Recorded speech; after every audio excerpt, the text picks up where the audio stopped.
Hello, hello. Welcome to the stream. It's my birthday.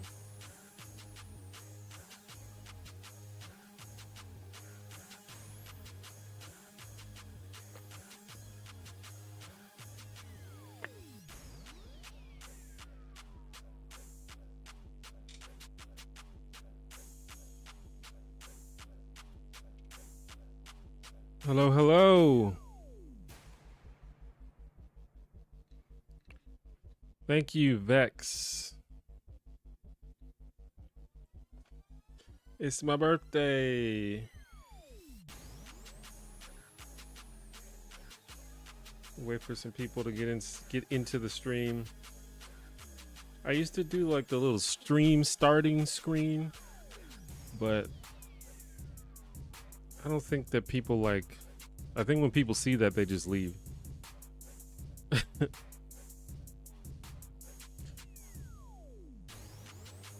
Thank you, Dante. Thank you, Duke One. Appreciate the birthday wishes. I'm 40 years old. I think I'm officially old.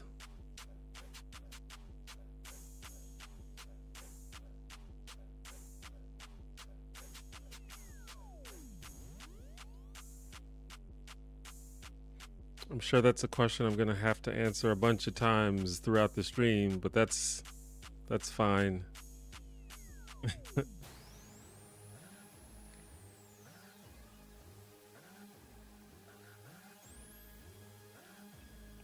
Thank you, Practical Renaissance. You turned 40 at the beginning of the month. Awesome. We're in the 40 club. I never really considered the possibility of being 40 until it just kind of snuck up on me. But here it is, and it's fine. I don't feel any different. Thank you, LaBella, Nikki. Thank you, Lee J. You still look 30. I think I look pretty good. Although I'm not even sure what a 40-year-old's supposed to look like.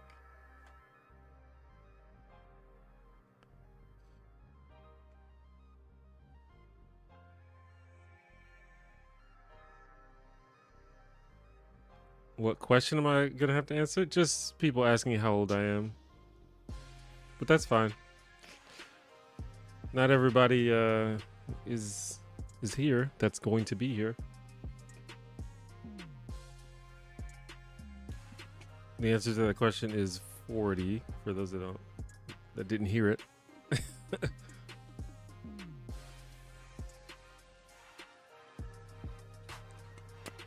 I suppose I could put it in the title. Yeah, let's do that actually.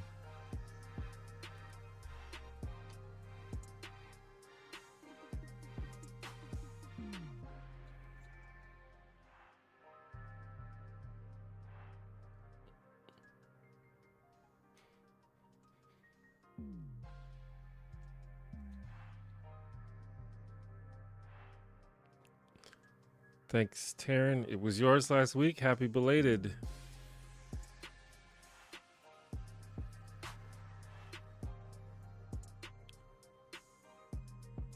Thank you, du jour. Thank you, Emma.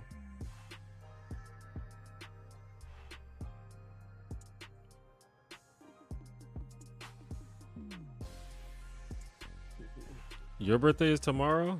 A lot of May birthdays in here.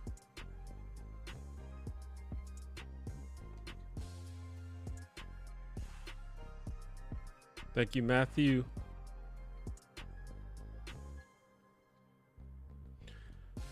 I'm having a very chill birthday. I kind of celebrated last weekend. I went to the beach last weekend. So this week I'm just chilling. Have I watched FD's new video? I have not. I'm kind of behind on watching his videos. I need to catch back up. Is the music too loud, by the way? I ask this every stream, but I'm never sure.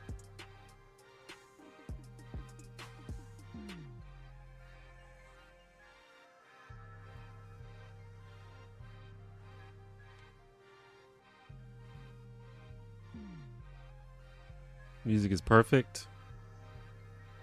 It's a hair loud.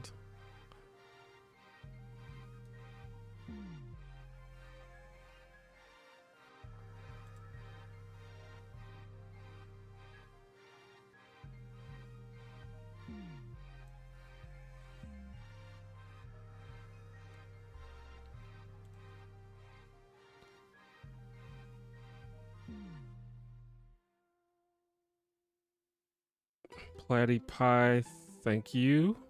I watched it on Nebula when he released it. I thought it was really well done. Yeah, I would say normally his videos are pretty well done.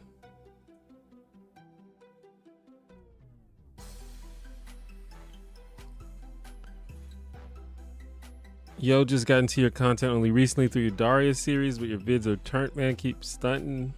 I appreciate that. I hope you enjoy the other stuff. I'm always a little worried about that when I make videos about a certain show and fans of that show show up, and then they might not be into the other shows I cover, but hopefully. I got a lot of support from the Daria community on those videos.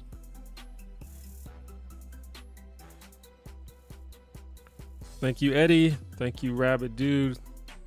Thank you, Tis All True. Appreciate the birthday wishes.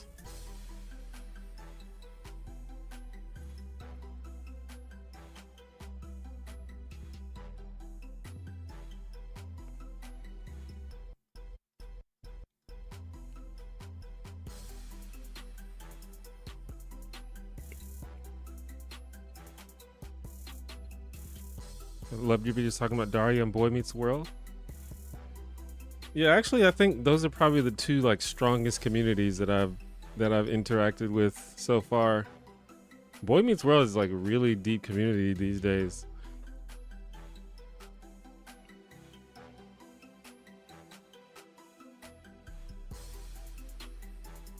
Thanks for stopping by, Rabbit. Thanks for always making videos that I can watch with my family and talk about after. There's been a lot of media I watched mindlessly as a kid that you made me think about. Cool. I'm glad you can do that. Yeah, I mean, I just kind of wanted to make videos about. Well, I started off just wanting to make videos about stuff that I grew up loving and thinking about, but I'm also like discovering stuff that I didn't watch as much, and Daria is an example of that. I mean, I watched a little bit of Daria growing up, but I didn't really watch it until making these videos, and I ended up like loving it. Like, I'm pretty sure it's one of my favorite shows now.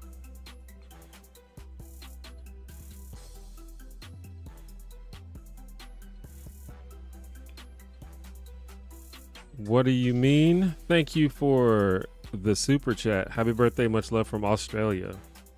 Thank you so much. What time is it in Australia right now?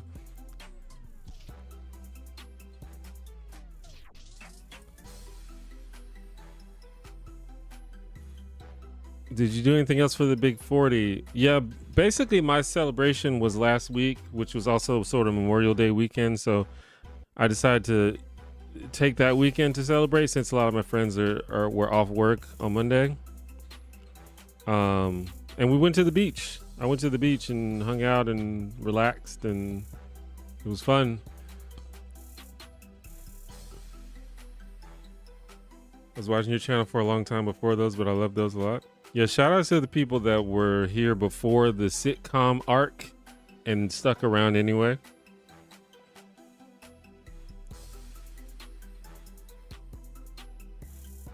My favorite video of yours is definitely the Elaine video. Yeah, that one did pretty good. That one, I think a lot of people like that one. That's an example of a video that I've been wanting to make for a long time. I've had that in my heart for a while.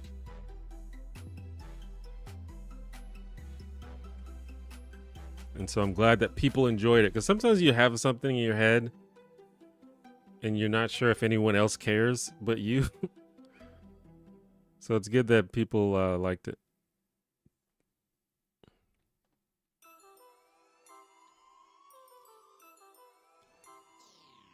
Thank you, Serenity. Thank you. I can't pronounce that. Is it even pronounceable? But thank you, XADA.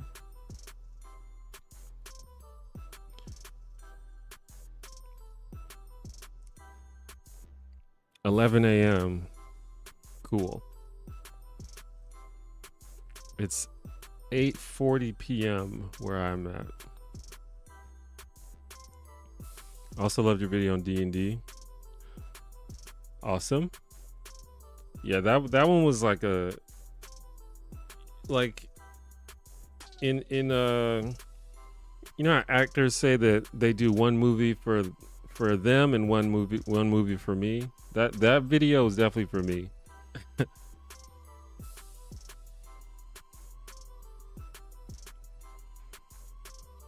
Mel, thank you for the 199. Happy birthday. I appreciate it.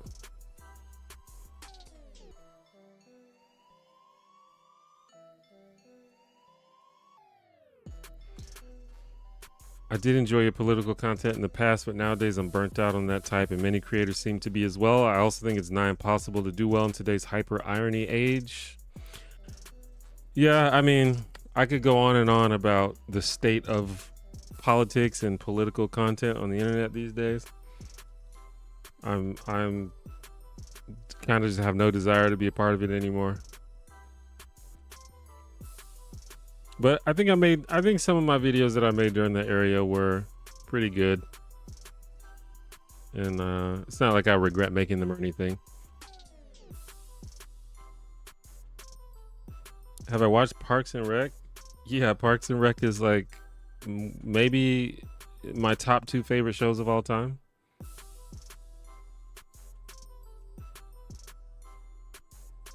It's kind of like by default my favorite show. The only reason that I hesitate to say that is because my actual favorite show is the Cosby Show, but it's kind of awkward to talk about the Cosby Show now. So I just say Parks and Rec.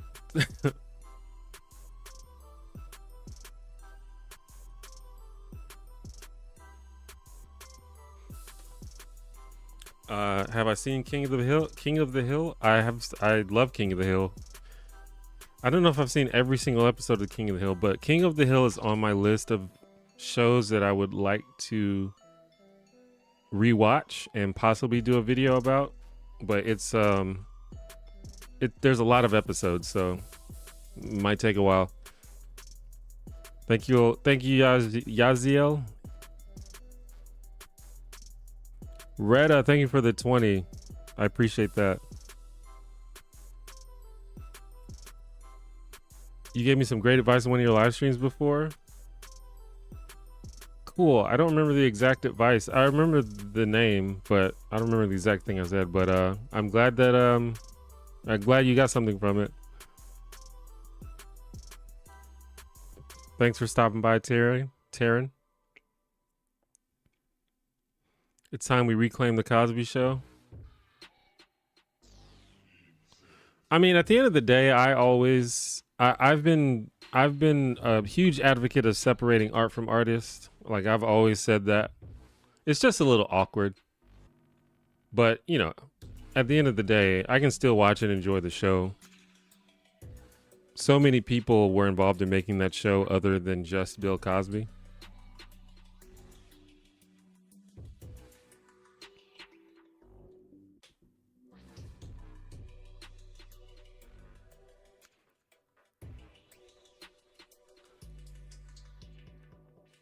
I also enjoy disgraced TV shows. Yeah, I mean, honestly, there's not that many things that you can enjoy if you're looking for something that was not worked on by a problematic person. You're gonna have a hard time finding anything.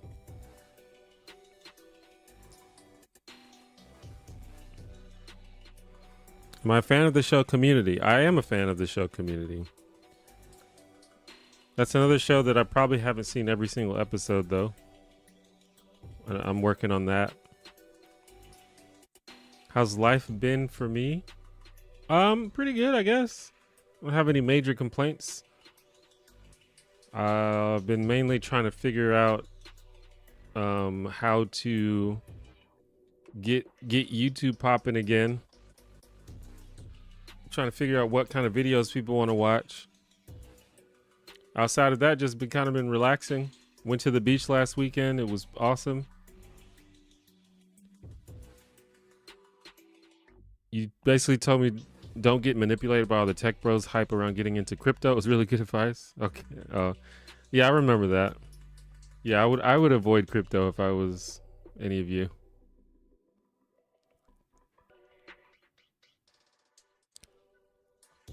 You said my name so well, considering you've probably never seen that name before. Usually Americans have no clue how to say it, but you were spot on.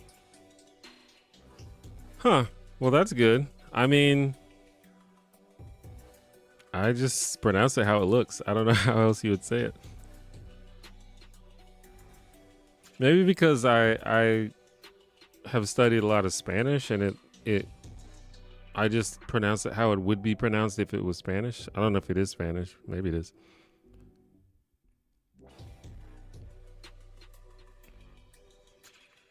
Happy birthday.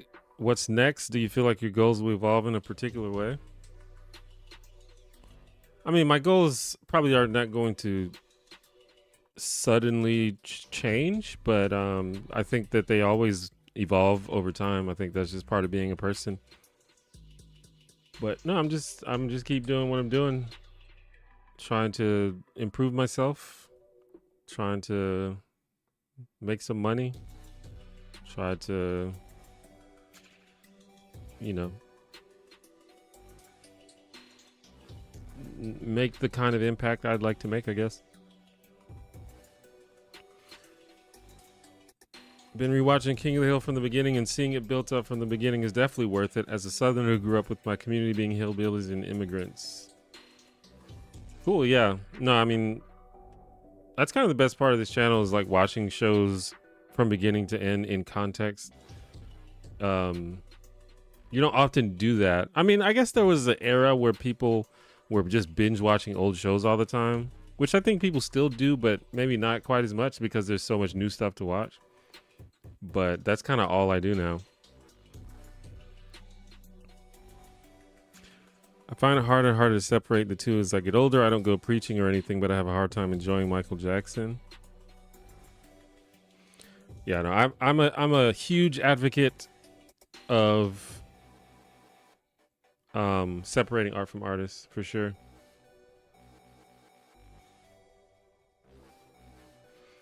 Fredster, what's up?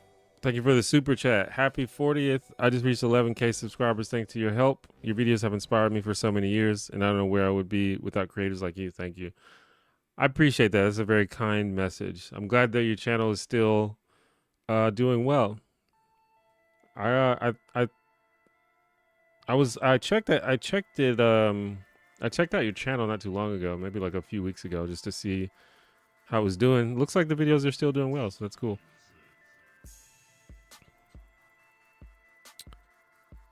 Hey, Jesus, thank you for the birthday wishes. Aravis, thank you. If you could see 49 states and never go to the 50th, what state would you not go to and why that state? I don't know if I have enough context. Probably Wyoming, because there's nothing there and nobody lives there.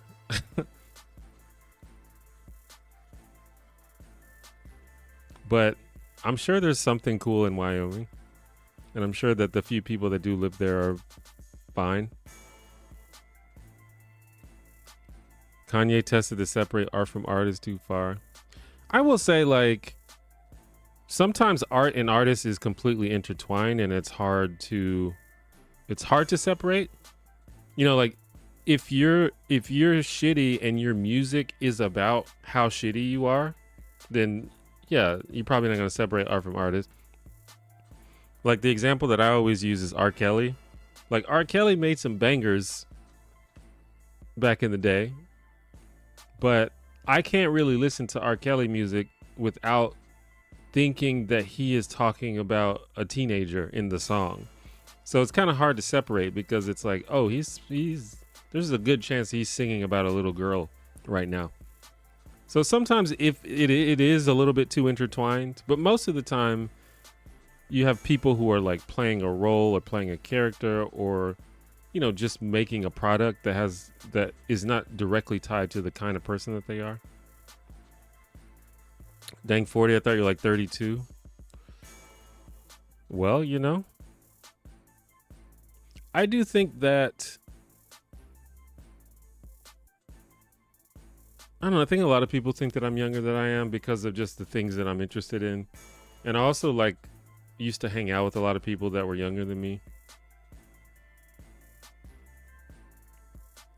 Studying of Spanish is definitely what did it. I'm Cuban. When I'm not sure how to pronounce something, I say it as it reads because that's how Spanish works. Yeah.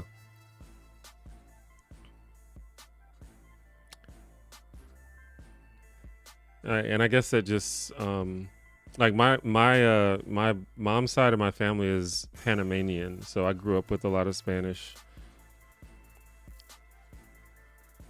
And Spanish pronunciation is like pretty intuitive, so I guess like English pronunciation, I think that's why probably English speakers are bad at pronouncing things, because you know, if that was an English word, it could be so many different things. Courtney Lee, thank you. May we all improve ourselves and make some money, for sure. Kate Linus, thank you for the birthday wishes. B Summer, thank you. OMG, how cutify, thank you. MPG, thank you for all the birthday wishes. What am I excited for in the coming year?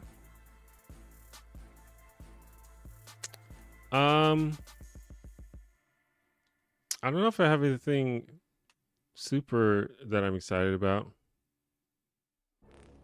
I'm about to pay off my car within the next year. That's pretty exciting. Outside of that, I guess just general self-improvement type stuff.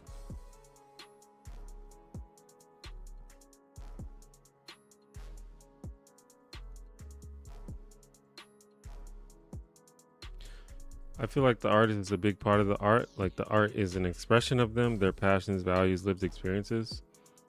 I mean, I think that's true, but it's not usually the shitty parts of them. It's usually like the good parts. And there's no one is 100% evil.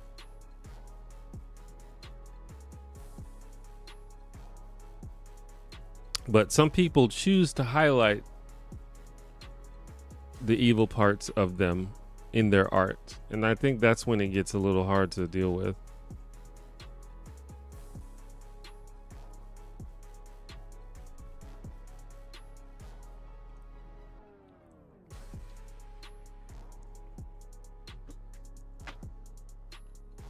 Diki, thank you. You're 40 next month. Thanks for going first. Well, I guess it's my pleasure. Come on in, the water's fine.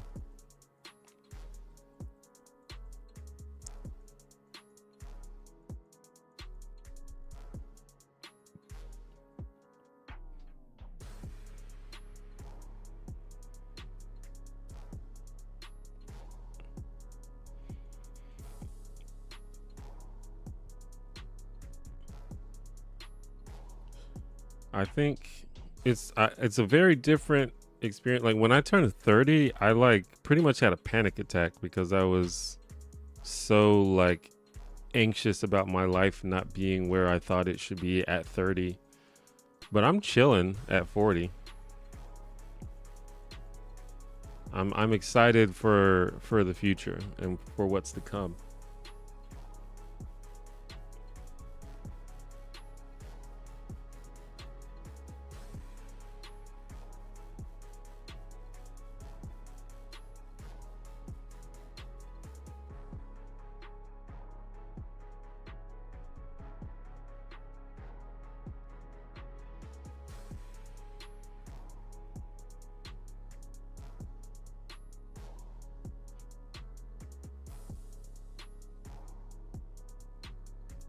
Happy birthday, my kid, new adult. I'm old.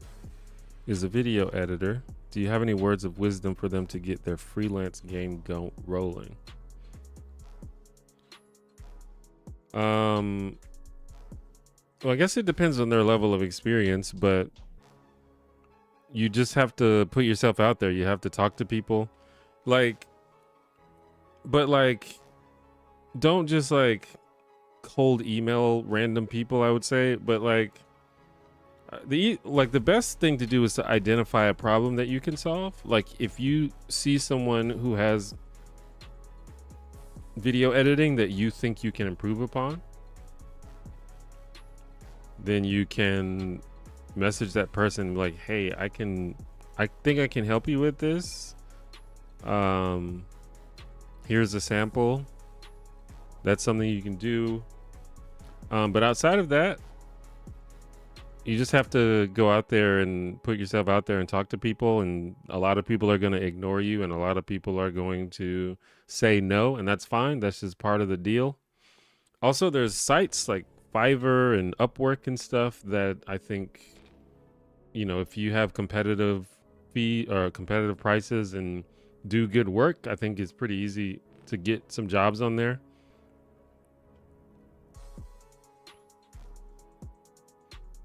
And just depending on the level of experience and the level of skill will affect who you can work with and how much you can make and stuff.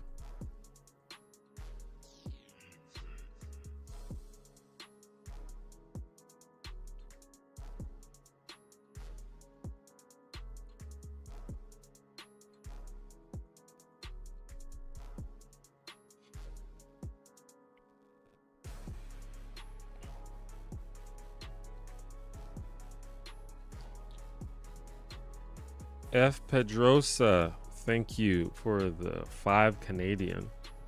Happy birthday. Love the Daria retrospectives, but of course, always working what you're passionate. Keep it up. Thank you. I appreciate that. I'm glad that people enjoyed the Daria videos.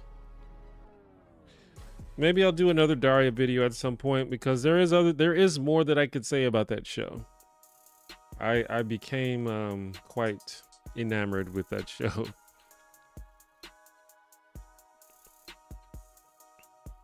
Dr. Nobody, thank you. Recent sub, but I love your channel. I appreciate that.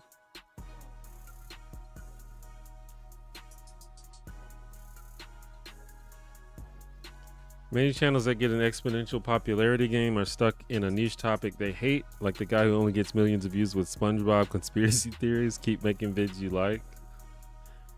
I mean, I feel that. I think it's sort of a lesson that everyone has to learn. The problem, what happens is, if you're that guy and you make a couple SpongeBob conspiracy theories, and you start doing YouTube for a living, and you're like, oh snap, I get views, I can do this for a living now. But what you don't realize is, in order to get those same views, you have to do that same thing, which means if you start doing different stuff, you're going to make less money, which can affect your whole life. You can affect your budget and stuff. And that's the thing that you have to be prepared for. And I think a lot of people aren't prepared for that, because they kind of assume, oh, my audience like this, they're probably going to like this, but they might not like the other thing as much as the other thing. So I'm not saying that you need to chase money. I'm just saying you need to prepare yourself for that. And that's just something that I only recently learned. And I think nobody really tells you that until you experience it.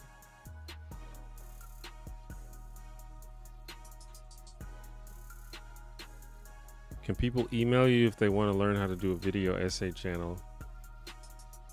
I mean, you can email me if you have specific questions. I can't like give you a full detailed course on how to do it, but if you have specific questions, I'm happy to answer it if I can. But really it's just about practicing and getting reps in and trying different things and seeing what works and seeing what you like. Saminar, thank you. I'm turning 28 tomorrow. Awesome. Happy early birthday. There's a lot of May birthdays. We've had like 6 or 7 people in the chat with a birthday either coming or like or having just happened.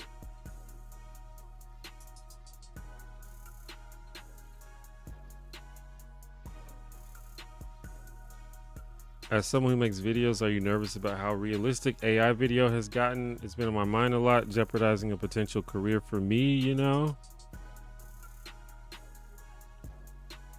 I'm not worried about it yet. It'll probably become a problem at some point, but I don't think it's a problem now. And I don't know. It seems like a bridge that we have to deal with when we get there, I guess. A bridge we have to cross when we get there. But as of right now, AI is not making anything as good or as interesting as humans can make it, like not even close. But it might happen. It probably will happen. I don't know when. I don't know if it'll be 5 years from now or 50 years from now, but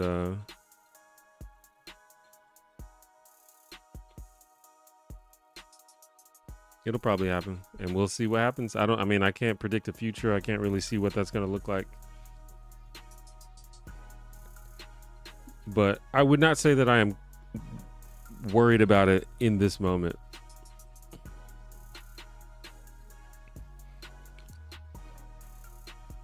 They got several certifications and have done some pro stuff. Okay, so they're pretty experienced. So yeah, they can. I think they have a leg up on a lot of other people, a lot of other freelancers.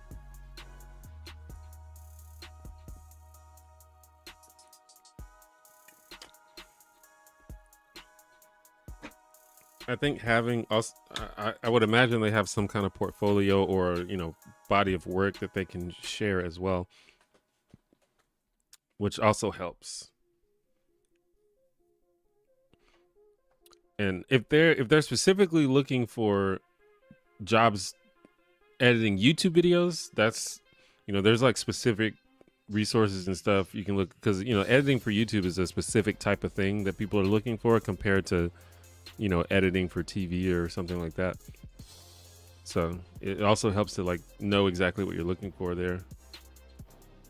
Neil, thank you for the $9.99. Happy birthday, man. Do you still sell Everything is Complicated t-shirts? I've worn mine out. No.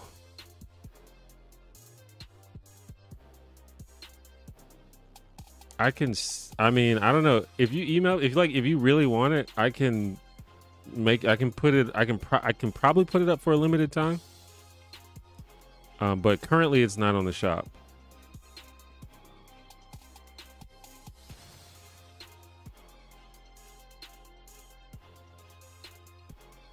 They'd probably be higher quality now though, because I've switched the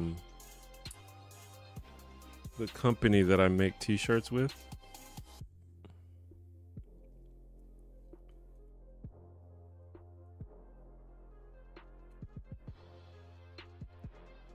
But I appreciate the super chat. Happy birthday. Mine's October. Are you a boxer guy, boxer briefs, or whitey tidy / briefs? I'm a boxer briefs guy.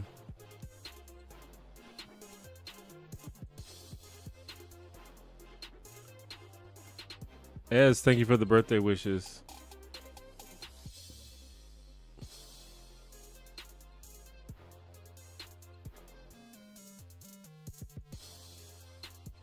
I'm a musician. It's my go-to gig shirt. We'll def send you email. Okay. Yeah, let me know. I believe I will have to see if I still like have the. I could probably make it happen.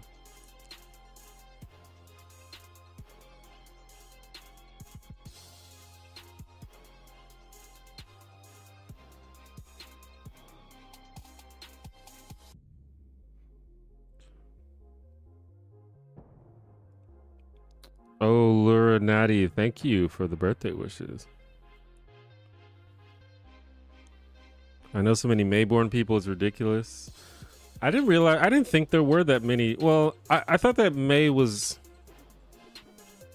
one of the least popular birth month. But maybe not. Maybe, I think summer actually is pretty common.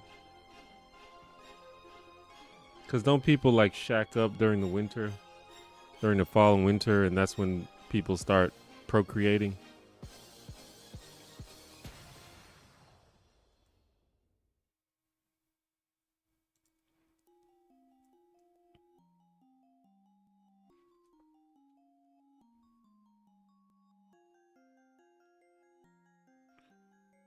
PQ work. Thank you for the birthday wishes.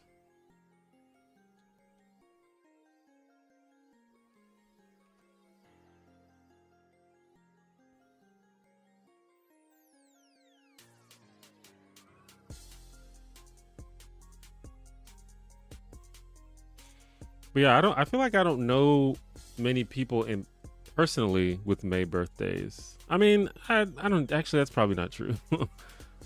now that I say that, I'm like thinking of more and more people that I know that have May birthdays.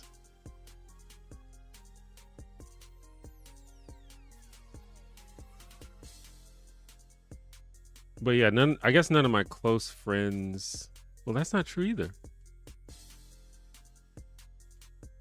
A fun fact is I have a little sister and her birthday is also today. We have the same birthday, which I think is really cool.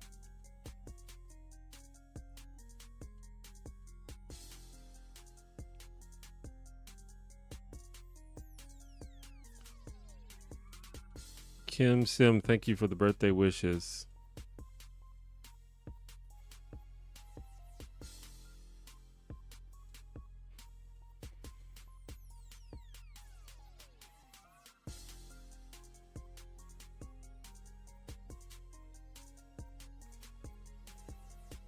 I was thinking about getting a cake just for myself, but probably not a good idea. I think I would just get sick. I'd eat too much of it and get sick. My favorite birthday dessert. Well, I mean, are there certain desserts that are classified as birthday desserts? I mean, I know there's birthday cake.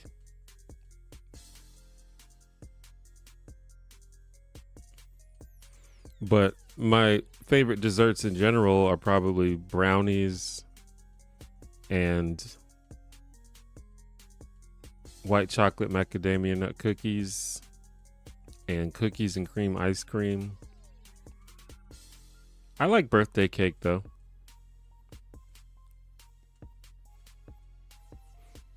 I made 3 sheets of cornbread and almost finished it in 2 days, so no judgment here.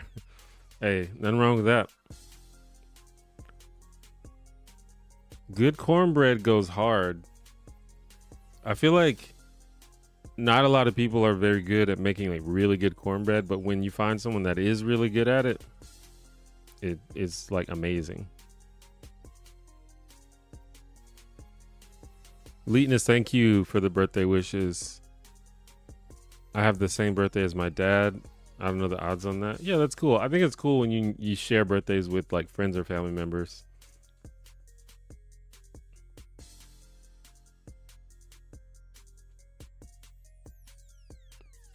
Dancing Queen, thank you. I saw this so randomly and I haven't popped in on YouTube in so long. Happy birthday. What's the most significant thing that you would want to share from your last year? Thank you for the birthday wishes. Significant thing that I would share from my last year? Significant thing. I don't know. I feel like last year was a not that eventful of a year for me.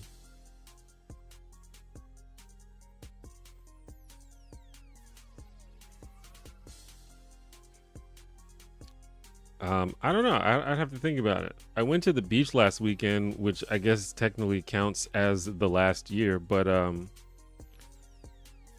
hadn't been to the beach in years, so that was pretty cool. Joe, thank you for the super chat. You literally don't look older than 28. Yeah. I mean, at this point, I don't really know what a 40-year-old is supposed to look like, but I like the way I look.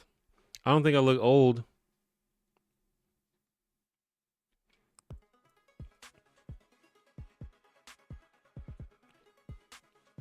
Are there things about turning 40 that scared you and now you're like, no biggie?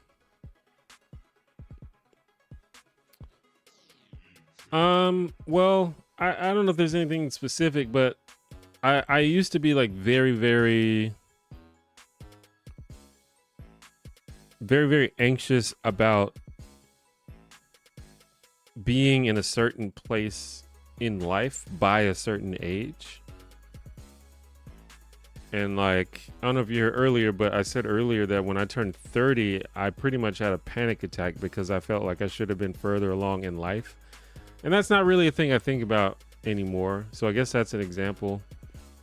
I think you just kind of do, you know, I don't know. The way that I see life is, if your life is different than the way that you want it to be, then it's up to you to do what you can to fix that. And if you're not doing anything to fix it, then you're not allowed to complain about it.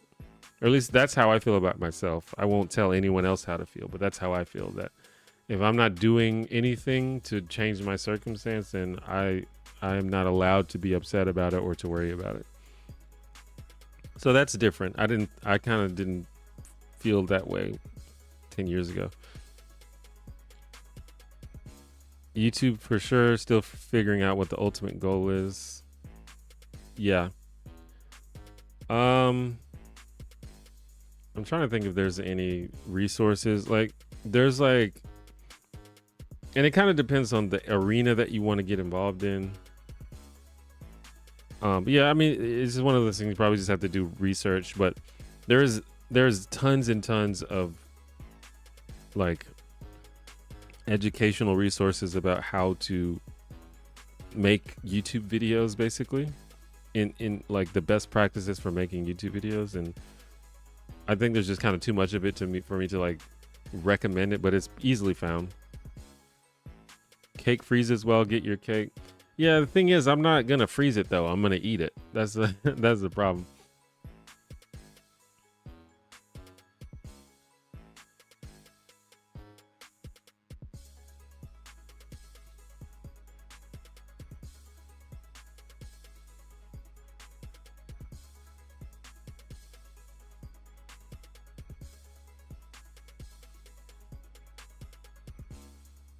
Well, it's cool to see your face again. I appreciate that. Thanks for hanging out.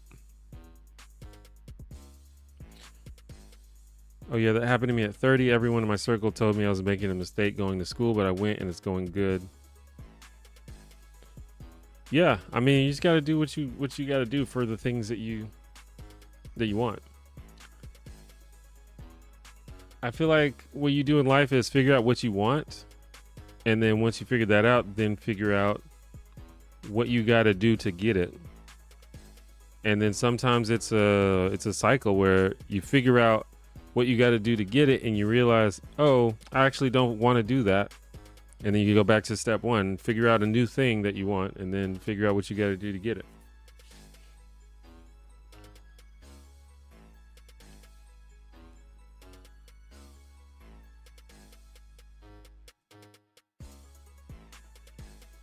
Do you believe in God? How have your thoughts on religion evolved over time? No, I'm an atheist, pretty hardcore atheist. I used to be, when I was young, I was a Christian. I was like a pretty serious Christian until like maybe 18 years old or something like that.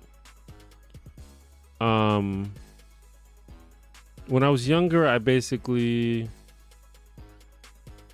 I don't know, I just kind of believed what they told me that I was supposed to believe. I think that's how a lot of people, you know, are introduced to religion.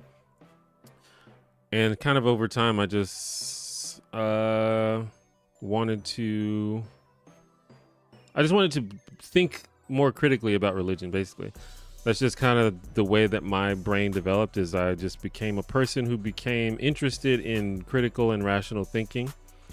And at first I started to apply that to religion. I was basically what you might call a Christian apologist. But in my opinion, the more that you think about religion, especially Christianity, the less you're able to rationalize it until you get to a point where you're like, wait a minute, I don't think this is true. So that's kind of what happened to me.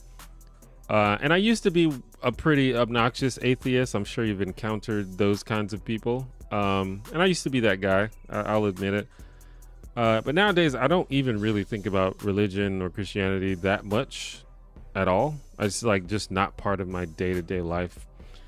And at this point, I still think I'm kind of anti-religion. I think religion is kind of bad for the world. But at the end of the day, on an individual level, as long as you're not harming anyone or, you know, oppressing anyone, then you're probably fine in my book. What's your favorite comfort watch show or movie?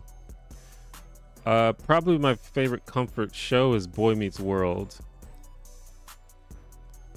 I guess Parks and Recreation also counts as a comfort show, but I just think that is just a good show across the board. Like, it's a good show when you want to think and feel, and it's also a good show when you don't want to think.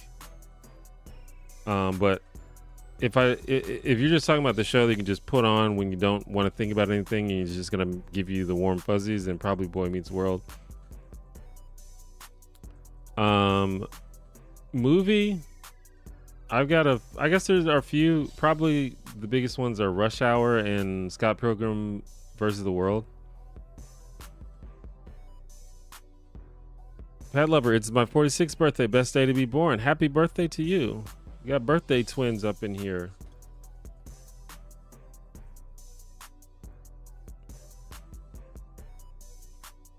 I don't know if it's coming through at all, but you mentioned cake like right as I hit the button. The buy button to send message. Email a conversation, so I hope you get it.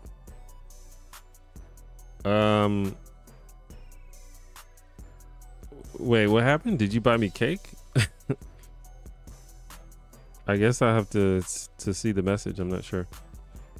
Valis, thank you for the 40, or for the 40 wishes, I should say. Blackest Rose, thank you. Blagaboo, thank you. Heather, thank you. Happy birthday, old man. I don't feel old, but I think 40 is probably when you have to start thinking, it's like, oh yeah, I'm actually getting old for real.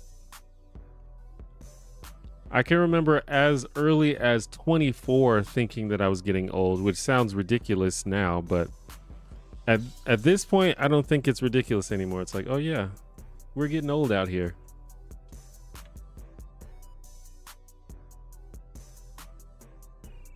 Have I watched the show Bust Down? I have not.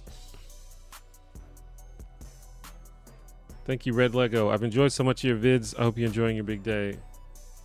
Thank you. It's been a chill day. I've been enjoying.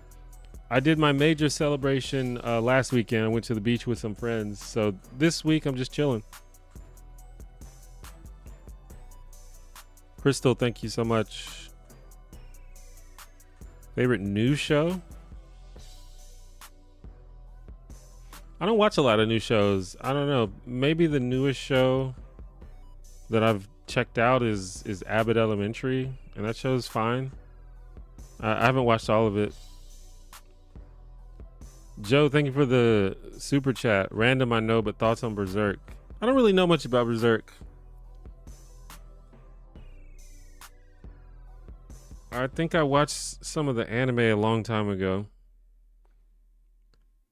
Never read the manga. I don't know. I know a lot of people like Berserk. That's a fan favorite. ML, thank you for the birthday wishes.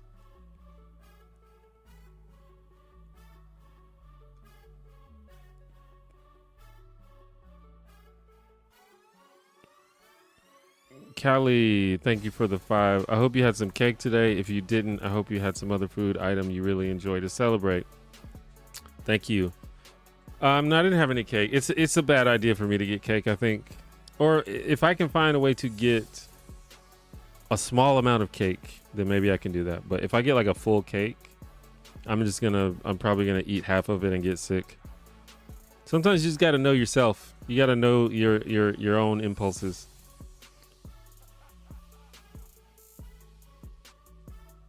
Oh, did I like jinx the the super chat by talking about cake?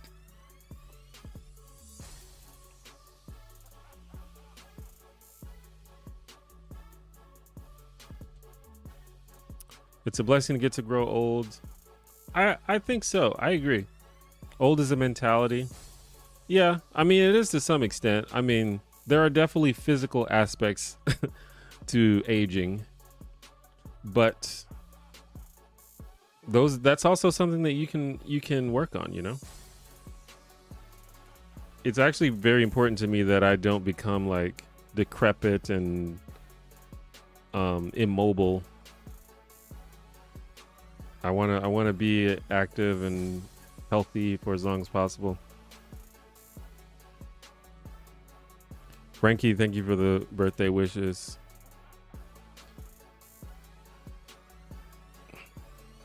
Happy birthday. There's a lot of birthdays this time of year. My brother's birthday is today, and my best friend turned 40 yesterday. Cool. Happy birthday to your brother and your best friend.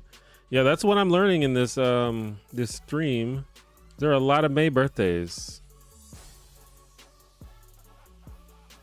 I didn't necessarily think about that, but apparently it's true. The cake is always a lie. You know, sometimes.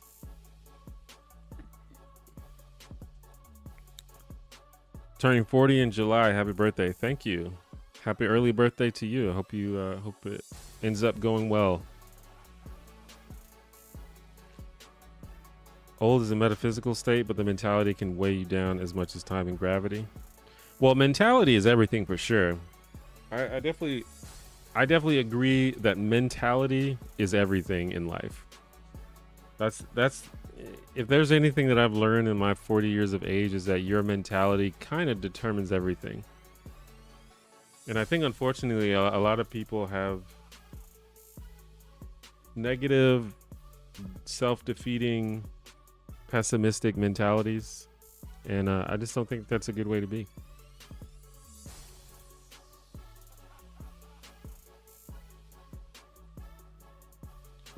I turned 40 last year and I've never felt better. I feel better than my 20s. I pretty much agree, to be honest. But I also was just a wreck in my 20s, which maybe a lot of people are. There's the idea that youth is wasted on the young, and it's a cliche, but it's really true. Basically, in my 20s, I just like drank all the time and tried to get laid all the time, and it was just kind of a very frivolous and nasty, and like not nasty. That's not the right word, but it's just kind of like a aimless life. And also, I was like, you know, my body didn't feel well because I ate a bunch of junk and drank a lot of alcohol.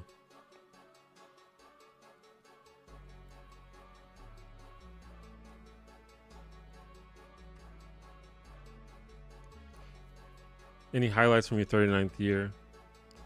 I don't know, like I feel like it was not much happened. I think it was like if there, you know, in the world of sports, there's the idea of a building year. It's where your team is not looking for a championship, but they're just building up the team and making good trades to maybe get the championship in a couple years. And I think that's what 39 was for me. It was a building year. So, you know, I just made some just worked on self-improvement and stuff like that. I picked up some better habits. I think I worked out more in my 39th year than any other year. I've been doing a lot more work. I've been trying to take YouTube to the next level. So yeah, there's a lot of stuff going on.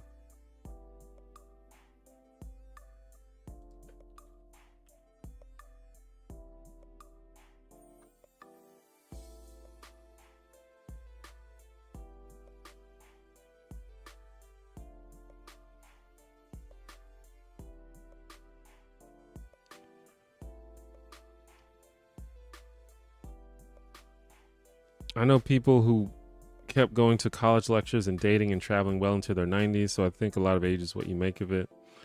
Yeah, I mean, you know, I would love to be lucky enough to do stuff like that, but a lot of it depends on me. And I know, you know, not everybody, you know, sometimes life just hands you some stuff to deal with.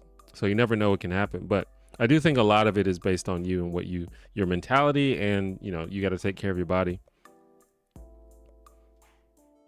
I'm in my 20s and taking terrible care of my body. I had to get an x-ray for my messed up feet today. Are your feet messed up because of you? Yeah, take care of your body. I mean, to some extent, when you're young, your body can take a lot of damage. Like, if I drank as much now as I did in my 20s, I would probably die. I'd probably just straight up die. So, your body can handle a lot of punishment when you're young, but you should still do your best. You know, you should still take care of yourself.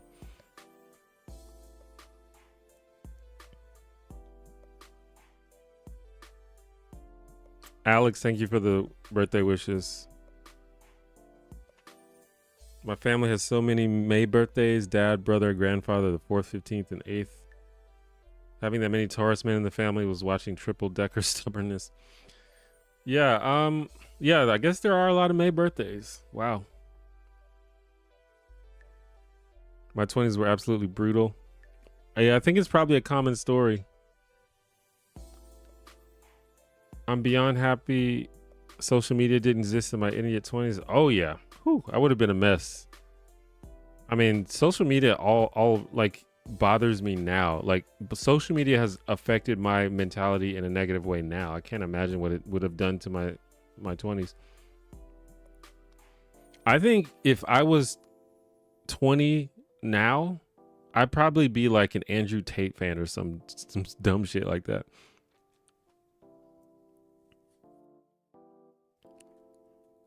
I think youth is only wasted if you learn from it. I think that's a good point. Because the only reason I am the way I am and I know the things that I know is because of all of the mistakes that I made growing up.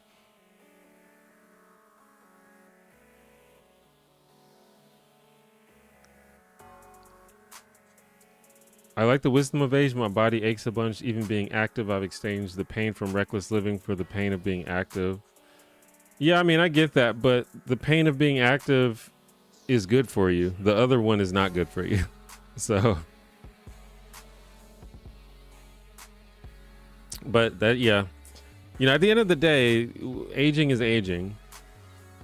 It's never going to be the same as when you were younger, but we can do our best to make the most of it, you know?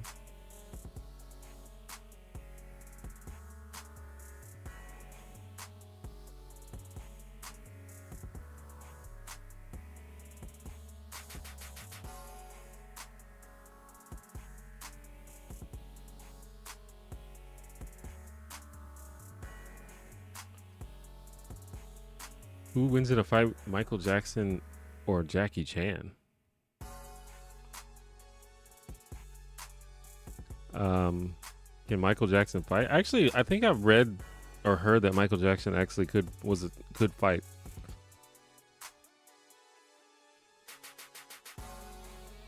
But I guess I got to give it to the guy that's not dead. Do you have a favorite way to stay moving, working out? I feel like dancing is way underrated. It's my favorite. Well, I'm trying to think of. I need some better ways to stay active that are like actually fun. I was thinking about like getting back into basketball. I used to play a lot of basketball, but really I just do like I walk on the treadmill and lift weights. I do the boring stuff, but I would like to find some more interesting and fun ways to be active. I go bowling sometimes. That's kind of active. That's fun. But that, you know, can only do that so much. JH, thank you for the super chat. Have a happy birthday. I'm not even going to try to pronounce that. I guess that's Swedish, from Sweden. Thank you.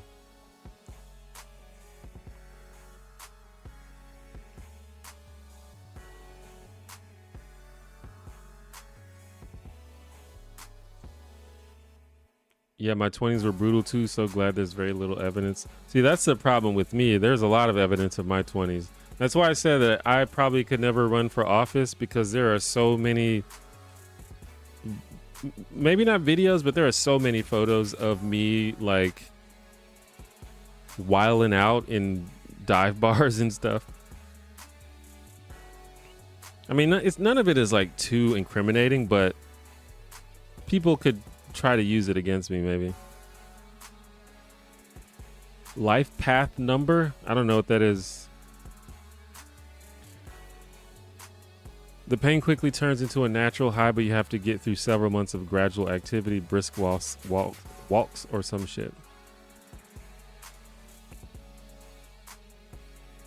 My mom likes to say better than the alternative whenever anyone asks how aging is going. Yeah, I honestly feel that.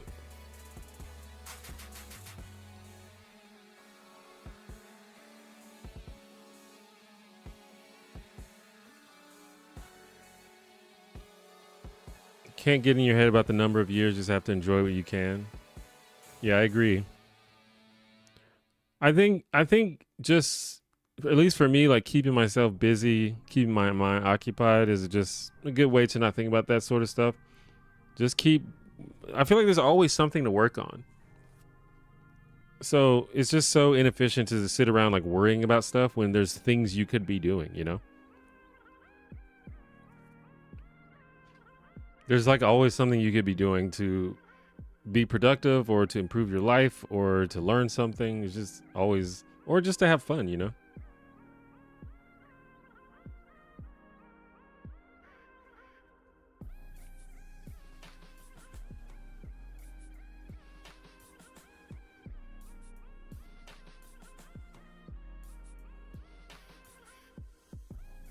I don't know if your area is good for it, but hiking can be fun. Yeah, hiking is very doable. I live in Alabama. There's a lot of woods and wilderness and hiking trails and stuff.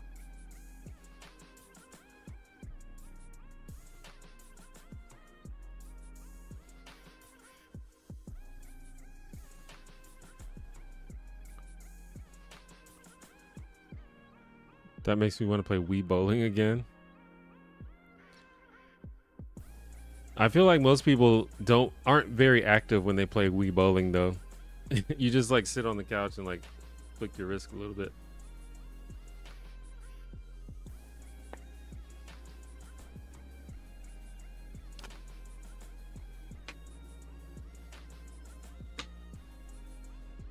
I'm in my late 20s and I feel like social media cooked my brain. It's even worse for Gen Z Alpha, for sure.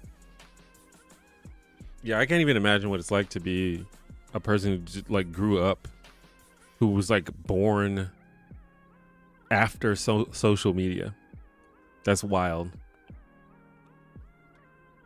I remember when these sites first started coming out. I remember being so excited about Facebook. It seemed so cool.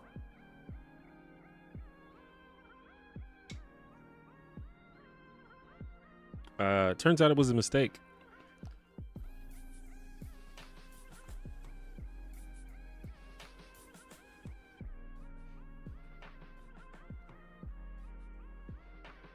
It's especially interesting for me because I like the internet and tech. Well, I like the internet in theory, and I like tech, and I like learning stuff, and I like communicating. I like making stuff. So, like the internet, the internet used to be my shit.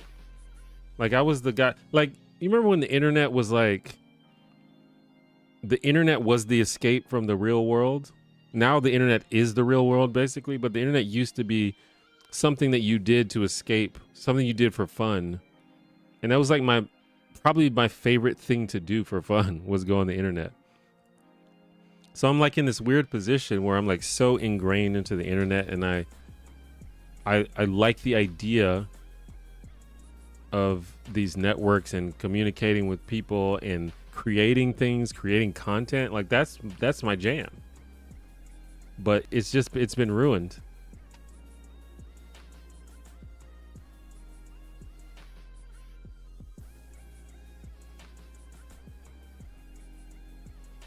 But I've been thinking about this lately. Like I want to like just slow down, just slow down from the fast-paced world of the internet and just chill out. Like just sit down and read a book for an hour or something every day. Even like getting off the internet and just playing video game or something. Just like getting away from the algorithms and stuff. I think I'm gonna try to do that more often. Have I ever been to the Bay Area, like Oakland or San Francisco? I have not, actually. The only area I've been in California is LA, the LA/Anaheim area. Which shows you haven't reviewed that you want to review in your future videos? Oh, I've got a long list. Let me see if I can give you some of the lists that I have.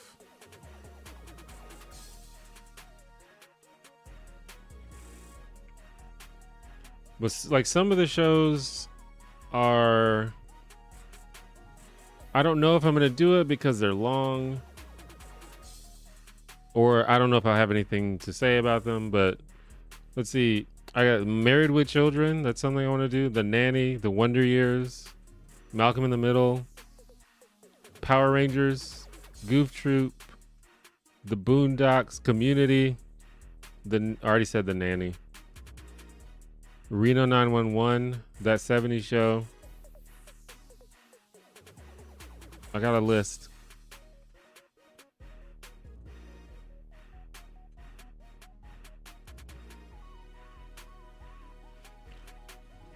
Here's a game. I'll tell you, like I've written ideas that just sounded good in my head, and I don't even have them fleshed out. I don't even know if it's a good idea, but I just write down ideas. I'm gonna say some of them. You can tell me if they sound interesting. I watched Lost for the first time, and I have questions. That's an idea. I've never seen Lost before, but I just thought that would be a good title. Newman is the secret hero of Seinfeld. When did Harley Quinn become sexy? Velma was gay the whole time.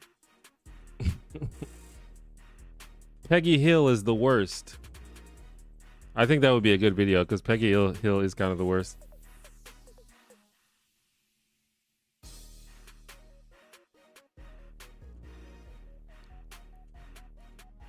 Phyllis and Stanley definitely hooked up.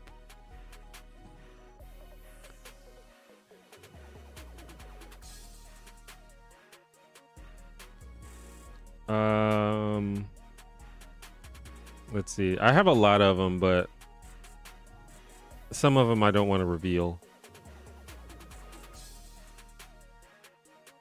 Lore versus Data for my Star Trek heads.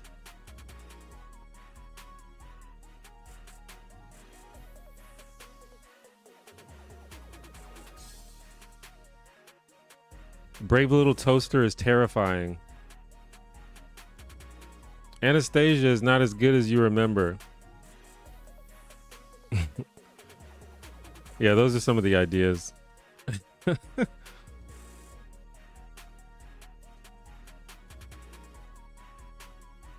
So, if you see one of those videos in the future, you heard it here first.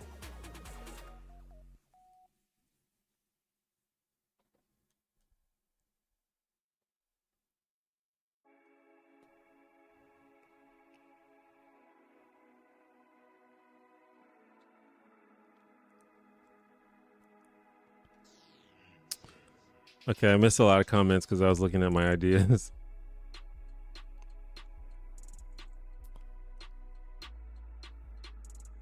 I remember when YouTube just had shitty fan-made music videos of Yu-Gi-Oh! That was a fun, weird time. I honestly miss pre-YouTube internet. I remember going on like chat rooms and stuff. It was really fun. Making like GeoCity sites.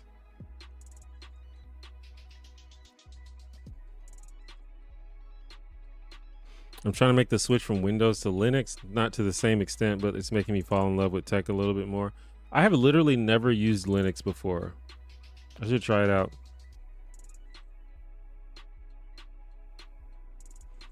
The internet was engineered by a massive group of people and then taken by a few rich people and turned into social media and data harvesting manipulation. I mean, kinda. It's wild how social media just like social media used to be a part of the internet and now it just is the internet, I guess. What kind of games are you thinking of?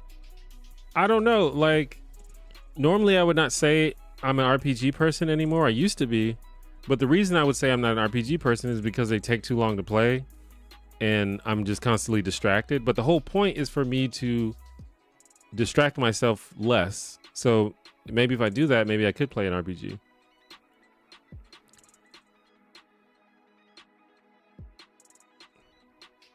I randomly made friends with a relatively big YouTuber over 2 million subs. Most of his friends were cool, but some of them treated me like I was worthless when I told them I have 0 followers. Well, that's shitty. I think you just found some shitty people.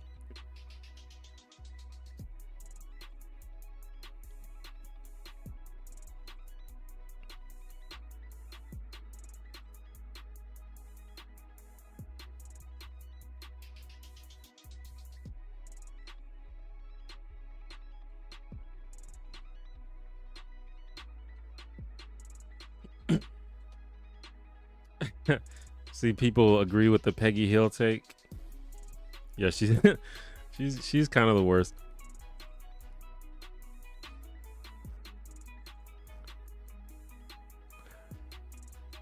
Velma was definitely gay. Yeah, see, I don't know for sure. I just thought that would be a good title. I also don't know if that's a video that a straight man, should make, but I wonder if I could find evidence of that from just throughout the Scooby-Doo franchises, because I know that in some franchises in some of the media they outright do it, that like they just pretty much say that she's gay, or they heavily imply, like in Mr. Incorporated, it's like heavily implied that she's in a relationship with Hot Dog Water. But and I think the creator of the show later was like, yeah, she's gay. But I wonder if we could find evidence of that in like the older media as well. I'd have to go back and watch it.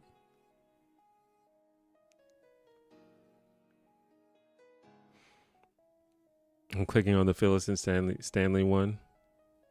Yeah, I don't know, man. There's a lot of evidence. Well, there's not a lot of evidence that they hooked up, but they seem to have a very intimate relationship on that show.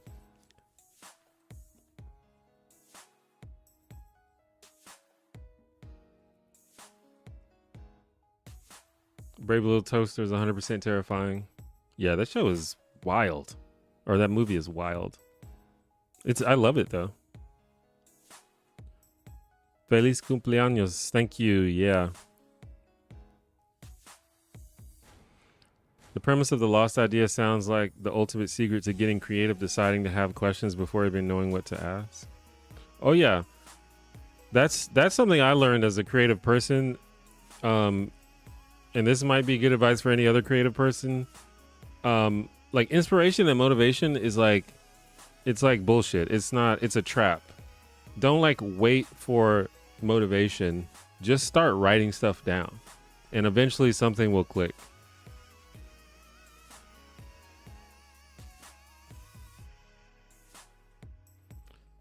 GeoCities, I made X pages. Yeah, I think I still have a backup of my old GeoCities site, which will never see the light of day because it is very embarrassing, but it is it's fun to look at.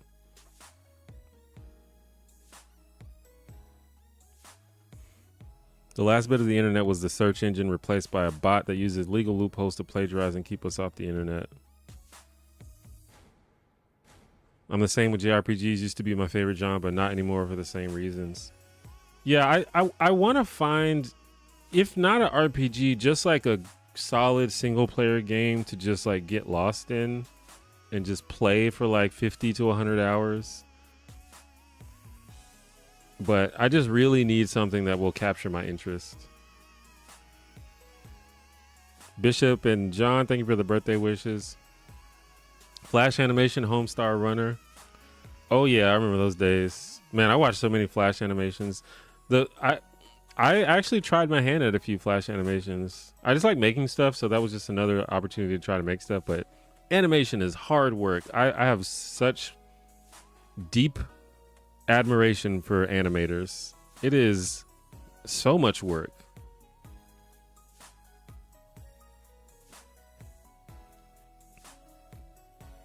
AI is coming for my job, so I got to do some while I can.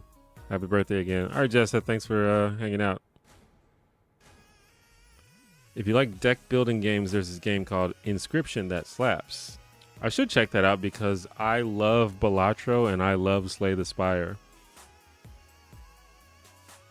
So I am into roguelike deck building games.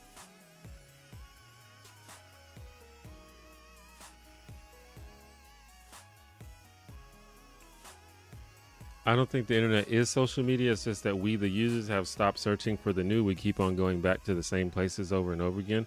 Well, that's part of it. But I mean, that's kind of, you know, obviously there are things on the internet other than social media. But like you said, that's kind of the only thing that people engage with because it's designed to keep us there and to keep us addicted.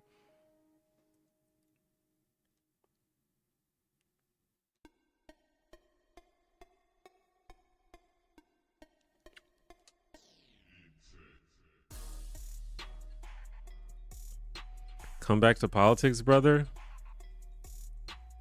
Unlikely.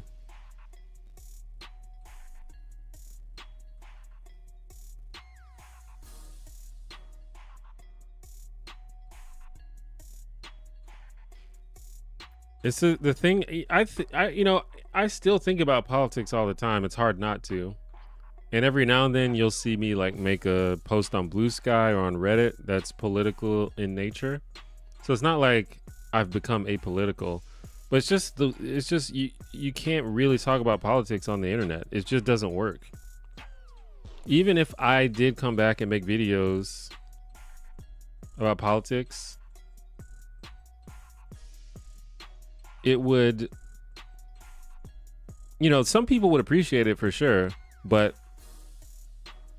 I'd say the wrong thing one day, lose half my audience, a hate mob will probably form against me, they'll like dox my family or some shit, you know, or I just have to, you know, just say the most agreeable preaching to the choir stuff in order to keep my audience, which is like, I don't want to be involved in that, you know.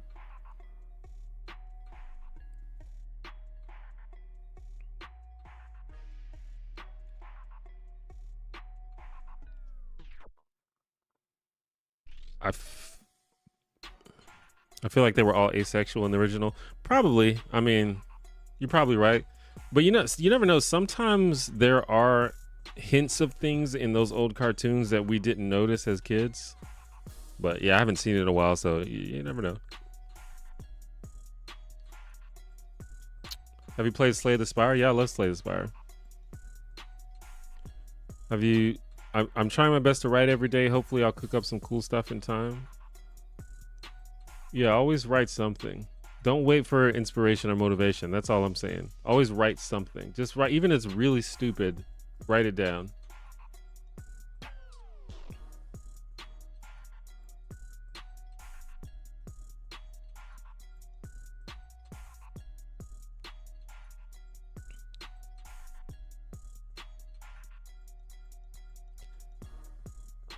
Are there any videos you've made that you're particularly proud of?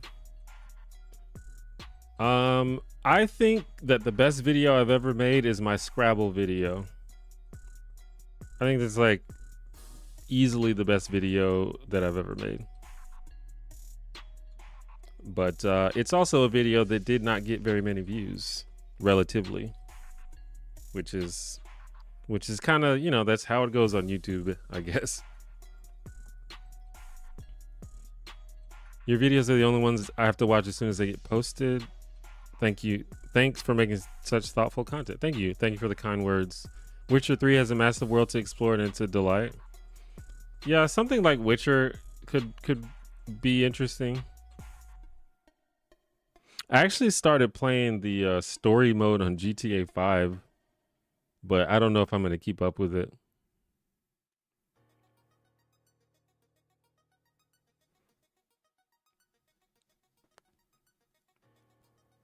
I don't really game all that much, and I don't do serious video editing, so using Linux for me isn't that tough a transition. Oh, is it not good for video editing? Because if so, then that's a no-go for me. Robe Life, thank you for the $2. Happy birthday. I appreciate it. Thank you. Nathan, thank you for the birthday wishes.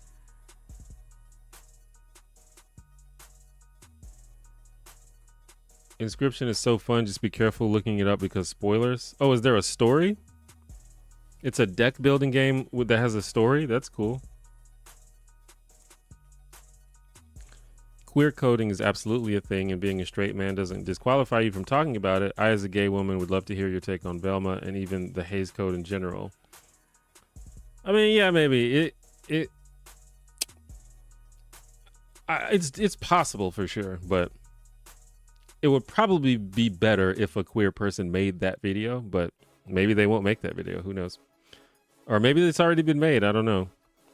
Because, you know, even there are things that I'll miss for sure, just from not being gay or, you know, LGBTQ. I could do my best and I could research and I could consult with people and stuff, but, you know, it reminds me of like, I'm a huge fan of the Matrix series, and apparently the Matrix is just a huge metaphor for being trans, or at least being trans is a part of the Matrix, and I can see that, you know, after it being explained to me, but I didn't see that at all. And I don't think I would have ever seen that unless somebody told me. Especially like I didn't get into an argument, but I was speaking with some people about the fourth Matrix movie, which I thought was bad. But apparently that movie means a lot to certain people because it's probably the most overt of the trans metaphor of the four Matrix movies. So I'm just saying that as an example of, like, when you're not in the community, you miss stuff.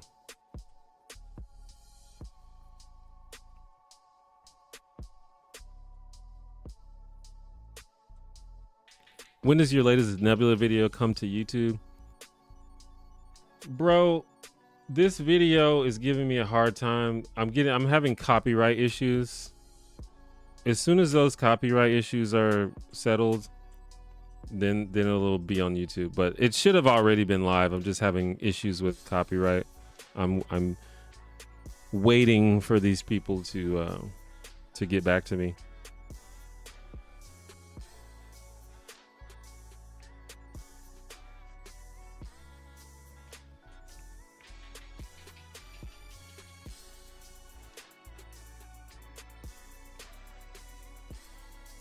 My girlfriend insists they should do the Nanny reboot with Idris Elba and Cardi B. I'm a purist though and love the original too much. Idris Elba and Cardi B. I mean, I'd watch that.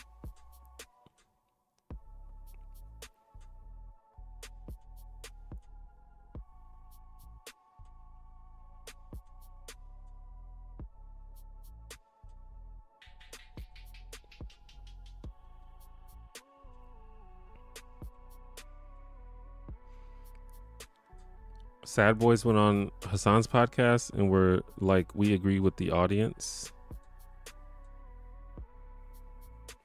I don't know the context. I think I missed the context of that. Have I watched Static Shock? Yeah, hell yeah, I used to watch that a lot when I was a kid. It happens, but I agree the Scrabble video is phenomenal.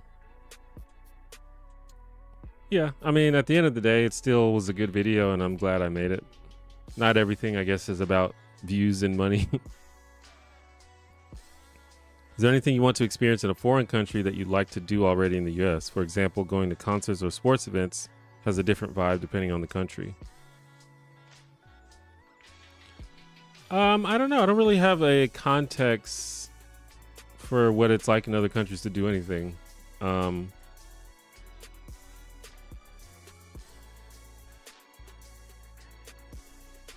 But I do want to visit other countries.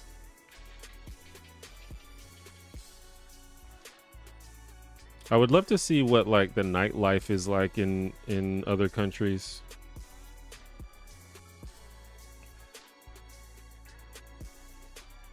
even though I am kind of getting too old for the nightlife, but I have a lot of experience with the nightlife in the American South. I feel that I'm queer and I didn't even clock that The Matrix was trans. I thought the fourth movie was about Jesus. And I mean, to some extent it is probably up to interpretation, but and I'm not sure if the Wachowskis themselves have said that. Maybe they have. I mean, they probably have, honestly, but and there's obviously a Jesus connection to The Matrix. Like, I think that's pretty obvious. But yeah, I mean, I've had a lot of queer people tell me that was the case, and considering that the people who made The Matrix are trans, I can believe it. And also, if you think about it, that makes sense too.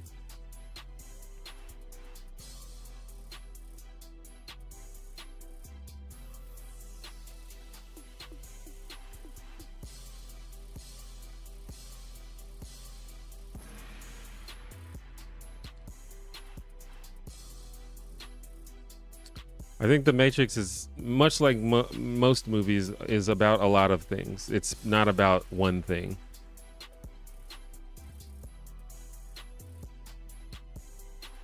Like, I know that the Wachowskis have acknowledged the Jesus connection.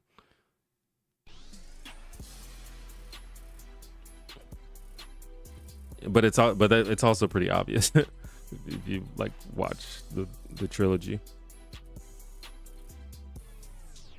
Thoughts on Homestar Runner? I didn't watch that much Homestar Runner. I'm familiar with it, but it wasn't like my jam. I think Homestar Runner is more of a Gen X thing.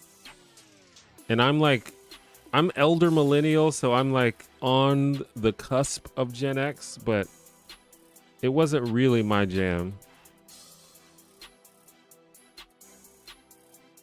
But I mean, I watched it a little bit. I thought you were my age. I'm 33. No, a little bit older. I think that I don't know. At least according to my analytics, my audience is made up largely of people who are a few years younger than me, but there is still a solid representation of people who are close to my age.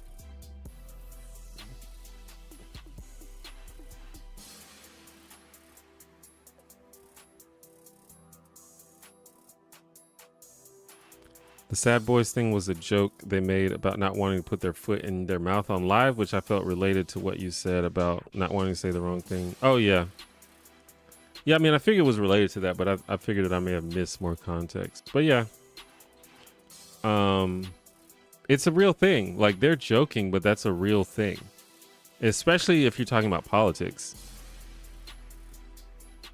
And the thing about me is, I think anybody who watched my politics videos, and I'm not trying to toot my own horn here, but I always try to be very fair and very nuanced, and people don't want nuance,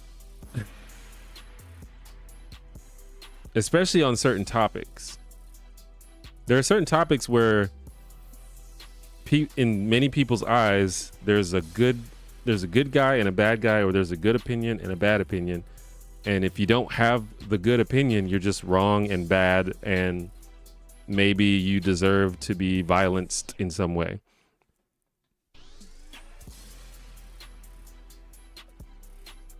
Maybe I'm wrong about Homestar Runner. Maybe I just missed out on it. Maybe it is for people around my age, but I always assumed it was for people that were a little bit older than me. But I could very well be wrong.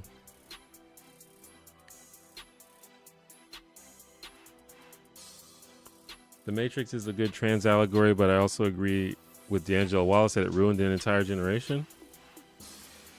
I mean, did it? Maybe it did. I mean, there was a period where I was fully prepared to base my entire personality on The Matrix. Like, I always say The Matrix was my Star Wars.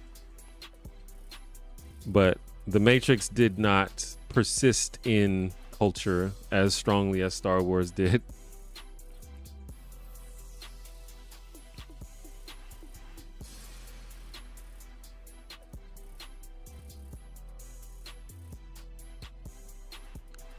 People outside of a community will miss things, but I don't expect omniscience from a content creator. You give TV film creators characters such grace and empathy, it's almost enviable. Yeah, I mean, I think I could make the video and I could make a decent video, but maybe a queer person could make a better video, I don't know. Maybe not.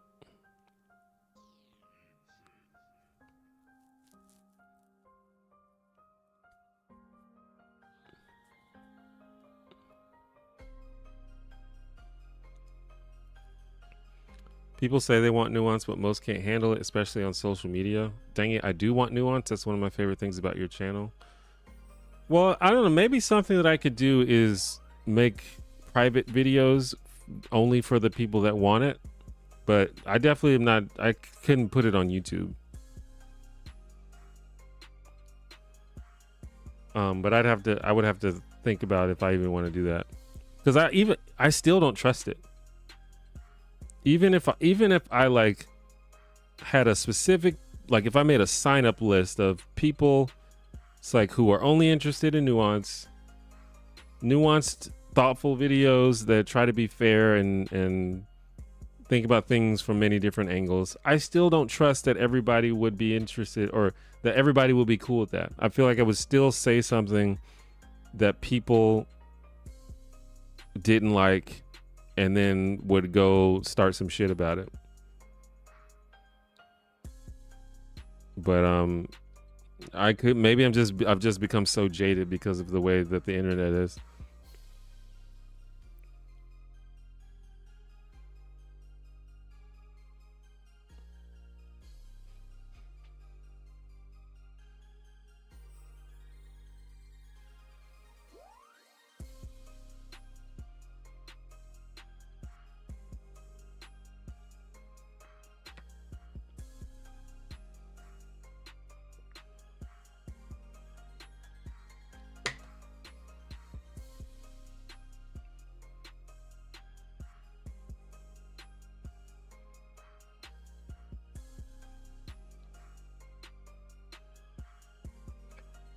But yeah, the internet is where nuance goes to die. But maybe I could do something. I don't know. I'll think about it.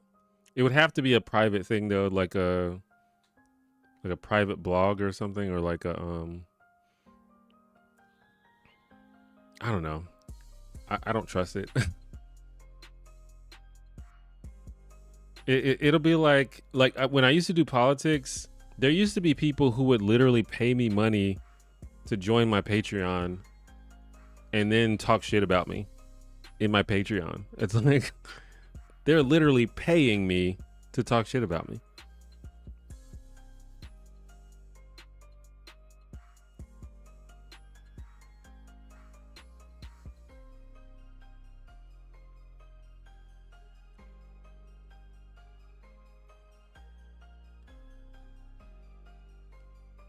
Now we're gonna cancel if you aren't nuanced.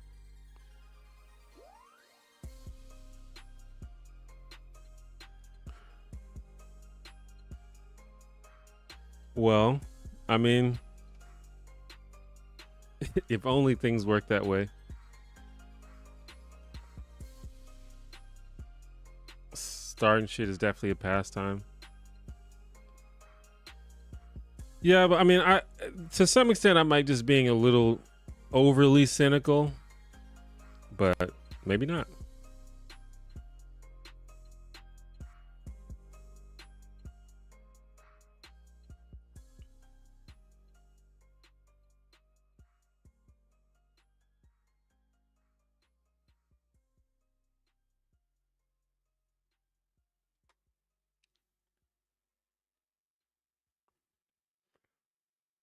Yeah, Ivan, I don't doubt that those movies are about that, but they're definitely also about other things. But that's as most long form works of media are about more than one thing.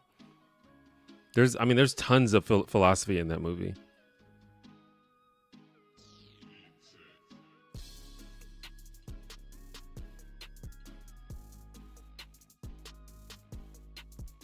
Mango, thank you for the birthday wishes.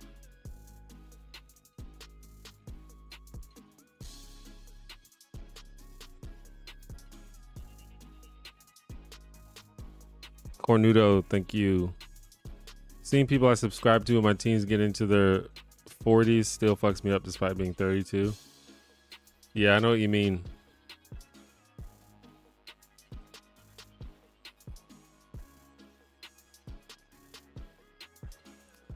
You're the professional, you know your audience. I don't really, especially not these days. I don't think it's like, I don't know. I just think the well is so thoroughly poisoned. It's so rare to see an interesting and nuanced political conversation on the internet.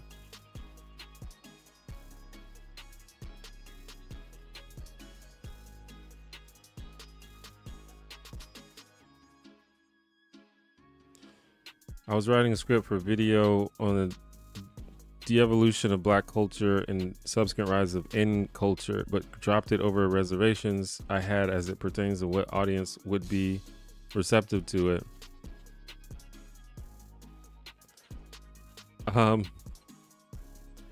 I mean, I feel that way about a lot of stuff.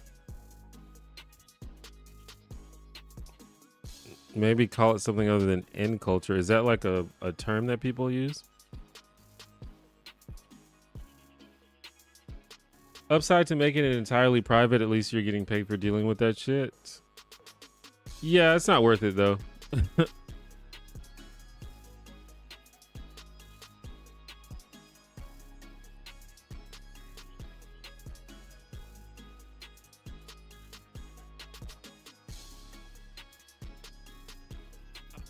Should you just finish it?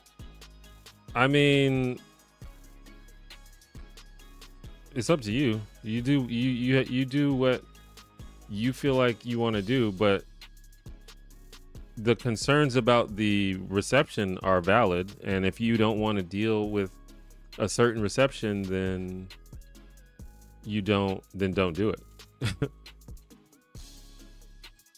I mean, the reception is a big reason of why I don't do politics anymore. It's not that I don't have anything to say about politics anymore. It's like I just don't want to deal with it. So it's up to you if you want to. You have to decide if you want to deal with it or not.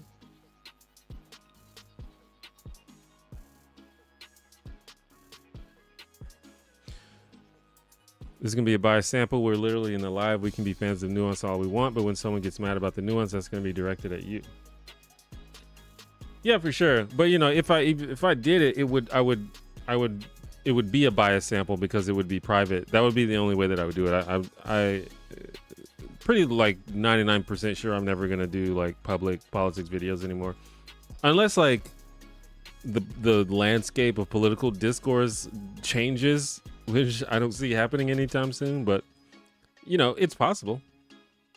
We might, something might happen that, you know, causes everybody to be like, wait a minute, what are we doing? Why is everybody so mean and sad and angry and uncharitable and violent? Let's not do that anymore.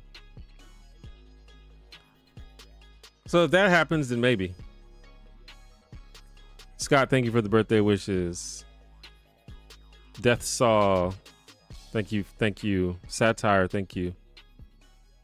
Happy birthday, please make more D&D content. I mean, I would like to. I honestly don't know what kind of D&D content I would make though. I would like to just run or / play D&D games and just like do that. I don't know if I have any like unique D&D content that I'd like to make.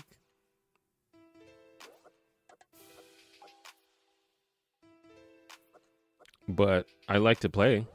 I could like write adventures or play in adventures. That'd be cool. But that, I think that's hard to do and make it like entertaining. Like I love D&D, but a lot of D&D shows are hard to watch just because they're boring. And I know that's kind of mean to say, but it's like, you know, content is supposed to be entertaining. And a lot of people, it's just like watching you and your friends play D&D is just not that entertaining. That's something something I've kind of realized. But if I I just have to come up with something. I'd have to think about it.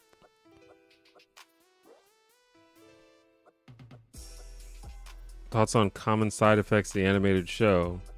Never seen it. I've seen like I saw like a preview of it, and it looked really, really good. So I've been interested in it, so I might check it out. I actually forgot about it. You kind of just reminded me that it existed.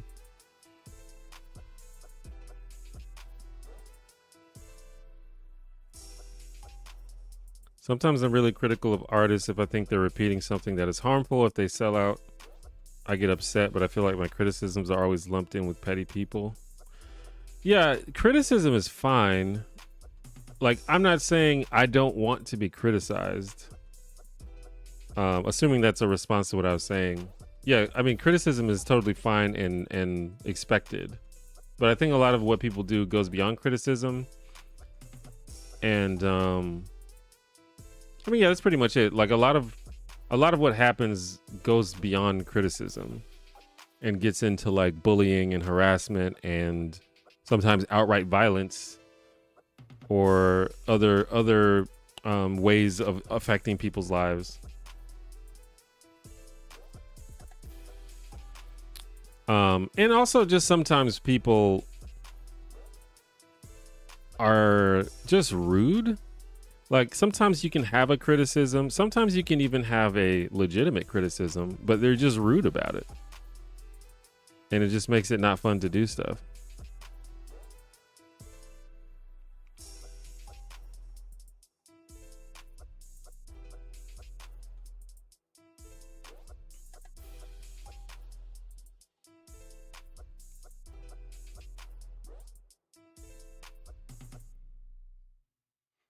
And sometimes people have opinions that are bad, that are just like ill-formed, and that's a thing too, and that can be annoying. But you can't really be mad about, you can't be too mad about someone just having a poorly formed opinion, because you know that's just gonna happen. People are entitled to their opinions even if they're kind of unintelligent, but the opinions being unintelligent, I mean, not the person. So that happens too. And usually as a content creator, if you're like making content about something, usually you know more about that topic than most of the people watching it, because you literally probably spent the last couple of months researching it. So you can tell like when people like don't know what they're talking about, and you get that a lot because, you know, there's nothing stopping people from just saying whatever they want. But that's not really what prevents me from doing it. It is a little annoying sometimes, but really what prevents me from doing is when things like go beyond criticism and people start dogpiling you, or, you know, forming hate mobs and harassing you and stuff like that.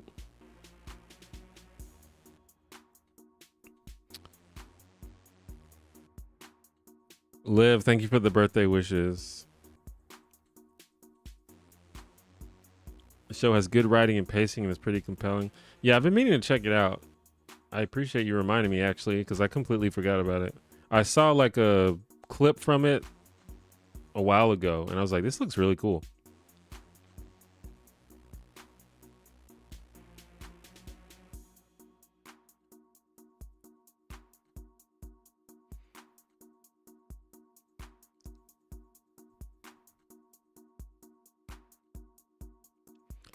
The Venn diagram of criticism and violence, e.g. doxing and threats, are two entirely separate circles in my experience.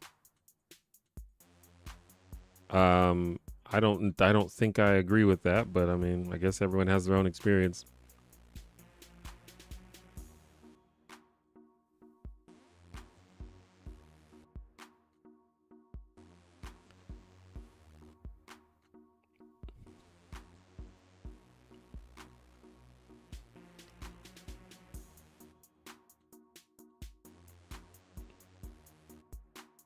I think a lot of criticism is often tied directly with violence or enacted through violence or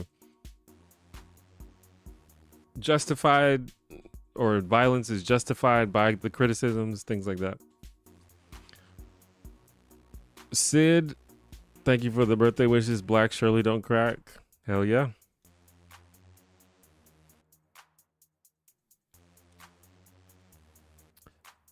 Yo, apparently we have the same birthday. Have an amazing birthday. Nice. Happy birthday to you. So many people's birthdays in May. I think that's kind of the main thing I've learned from the stream, is that there are a lot of people who were born in May.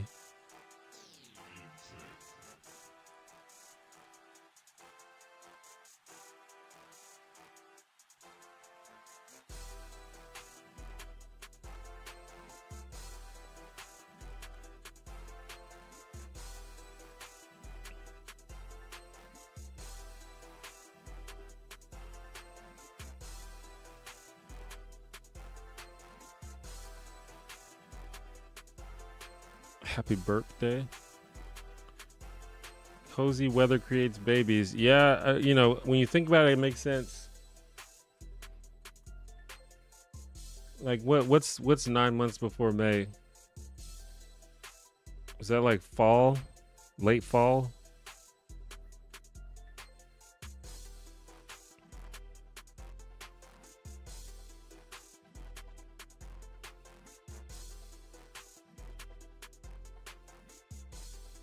Do you believe in astrology at all? No. No. I don't know why I said it unsuredly. It's a pretty solid no.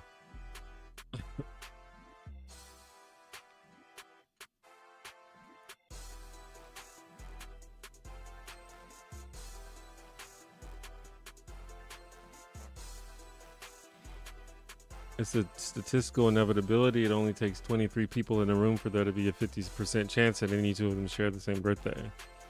True.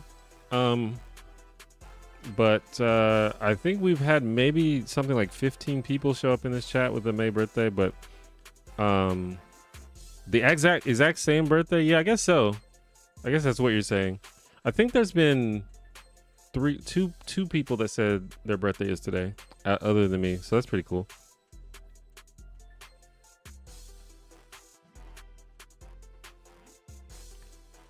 A lot of parents got busy in back to school season, I guess.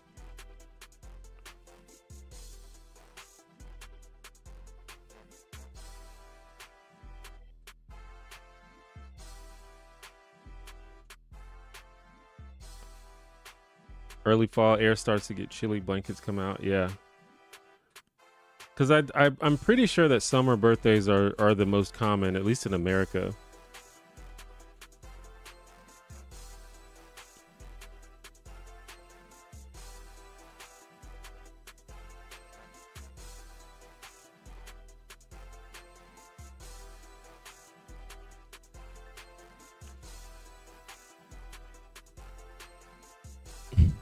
Back to school anxiety? Is that a thing?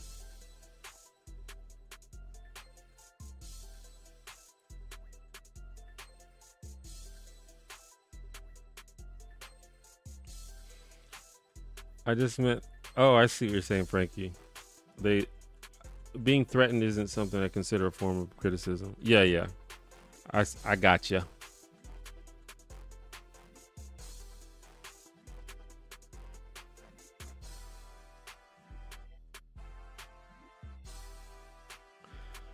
I think there are probably people who would disagree with that, though.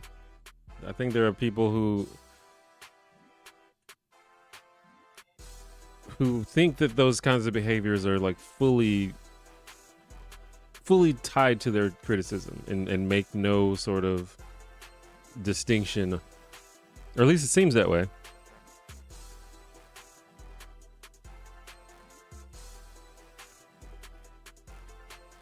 End of May is the best time of year to have a birthday. I tend to agree, honestly, because it's like it's summertime, so you can do summertime stuff, but it's not like the dead heat of summer. It's not like August summer where it's like miserable. And I guess it depends on where you live, but I live in the South and it gets so hot. Like it can get easily 100+ degrees in like July and August, sometimes even September.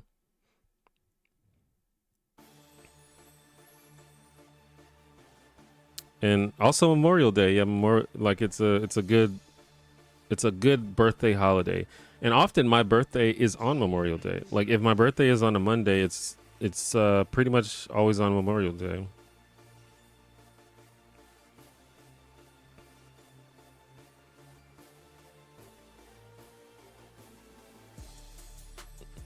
Theodore, thank you for the birthday wishes. Love your recent pop culture videos. Thank you. Do you enjoy karaoke? If so, what would you sing? Back when I used to go out a lot, I was the king of karaoke. It was like I don't know, it was like a part-time job. I took it very seriously. But I haven't done it in a while. I kind of like retired. Mainly, I just don't really go out that much anymore. But yeah, the bar that I used to go to used to have karaoke night every Sunday night, and I used to go every week. It was like I don't know. It was like I was expected to go. People like knew me from karaoke. And you know, I sung a lot of things. I would like cycle through a lot of different ones. Probably the ones that I did the most were Seal Kiss from a Rose, which is actually a pretty hard song to sing. And I don't think I sung it very well. But the thing about it is when you've got like a room singing with you, it doesn't matter if you're that good at it. And probably the other one that I did the most was Say It Ain't So by Weezer. But I've done many different songs. I was a professional.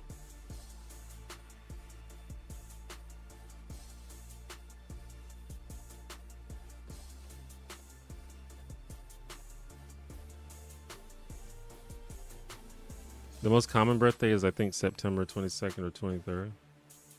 Oh, interesting. Carly, thank you for the birthday wishes. In the States, we're also still in school in May, so your friends can come to your party.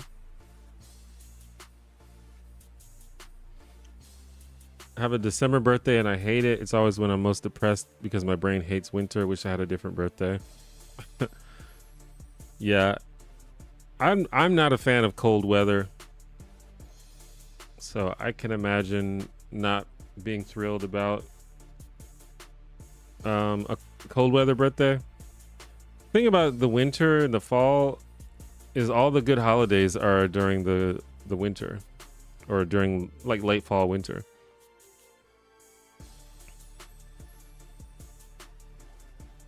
He just said Seal.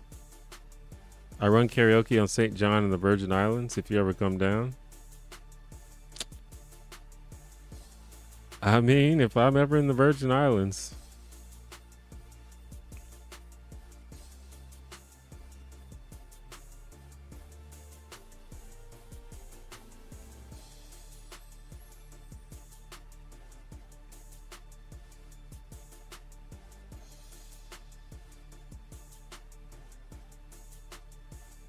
Yeah, the key to karaoke is to pick a song that's in your range.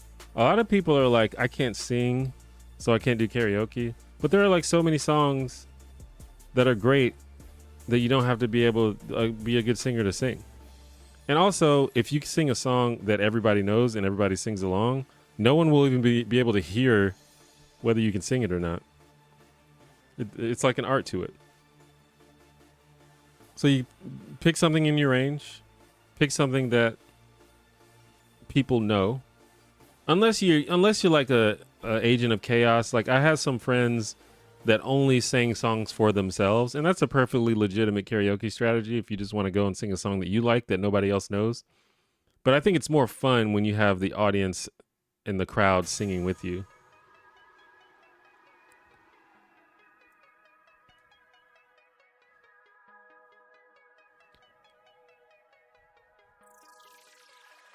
And then there are people who are true agents of chaos that sing songs direct just to troll the crowd. I know a couple people like that. They sing weird songs just because they think it's funny.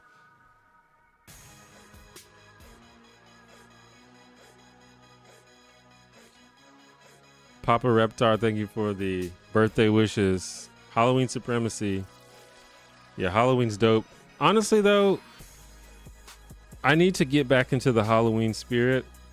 I used to love Halloween because I used to go out all the time, and Halloween is a very good adult party holiday.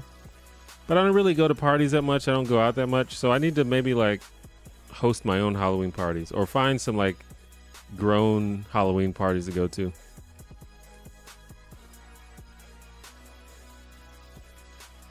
What was the last book / movie / show that knocked your socks off?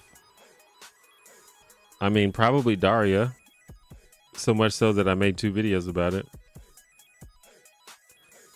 If you mean like the most recently created, I don't know. I don't like engage a lot of media.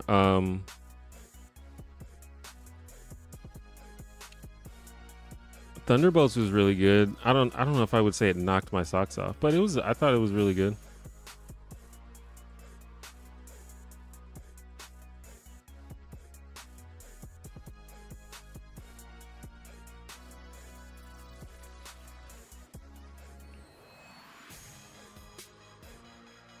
What are crowd trolling songs? Well, one that a friend of mine used to do all the time is "Our God is an Awesome God." He used to sing that karaoke.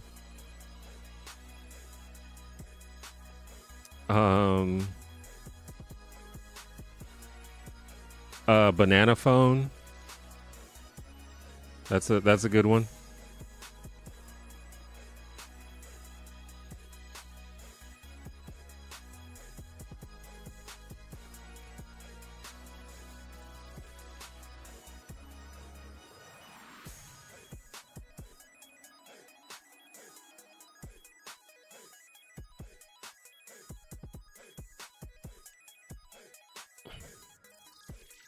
We do theme nights to get people to branch out. It's pretty sweet. Yeah. What the guy who runs karaoke at the bars that I used to go to, he does a thing where if he like knows you and you go a lot, you can ask him to pick the song for you. And so you just grab the mic and you don't even know what you're gonna do.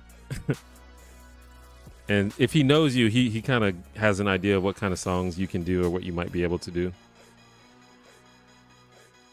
Arctic, thank you for the birthday wishes.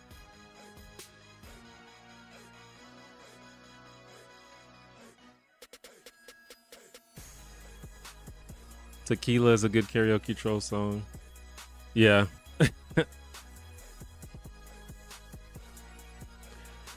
A song that you wouldn't think is a troll song, but is "Hey Jude" by the Beatles. Because it's a good song for like about 3 minutes, and then there's like 6 minutes of chorus at the end.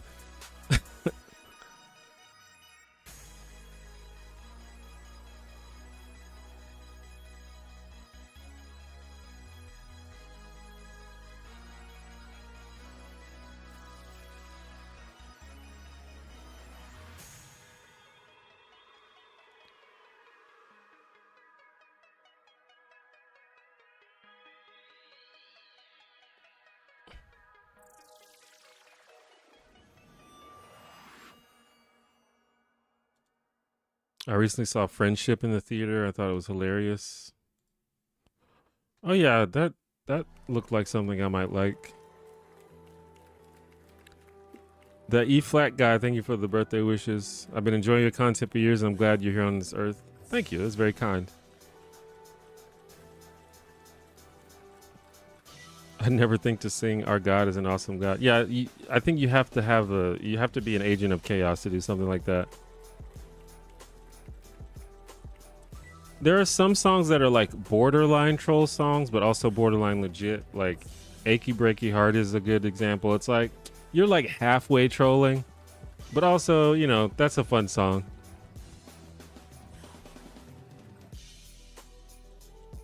Or like the Macarena or something like that. But that one's hard to do if you don't know Spanish.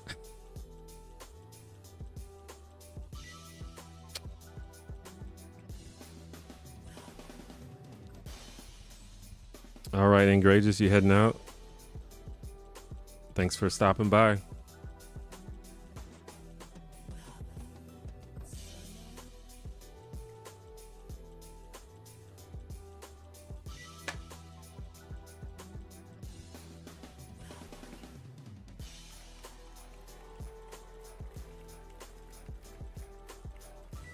I don't like singing, but I love karaoke because I love to drink and cheer people on. Yeah, it's fun. I always say everyone should try karaoke, even if you consider yourself like an introverted, shy person who doesn't like singing or doesn't like performing or getting in front of people. I promise you, you will like it. If you go up and do a song that you like, especially if you do a song that a lot of people like, it will be fun. I will bet you money that you'll like it.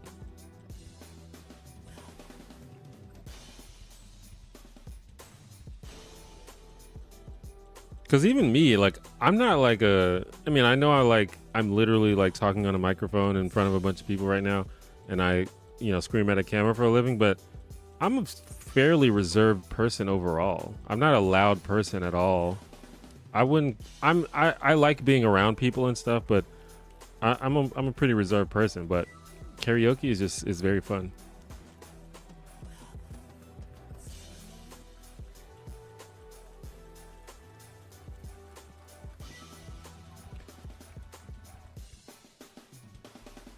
I'd probably do the Pina Colada song or Biz Marquis' Just a Friend. Both great karaoke songs. I think doing rap songs is underrated in karaoke, but you do have to pick the right one, because some of them are hard to do if you're not good at rapping. But it's good to pick like a easy rap song because you don't have to sing. I used to do Drop It Like It's Hot. The Snoop Dogg song. It's a good one. Don't do Baby Got Back. That's a common one that people try to do. It's hard to do and it's long as fuck. I think people don't realize how long it is.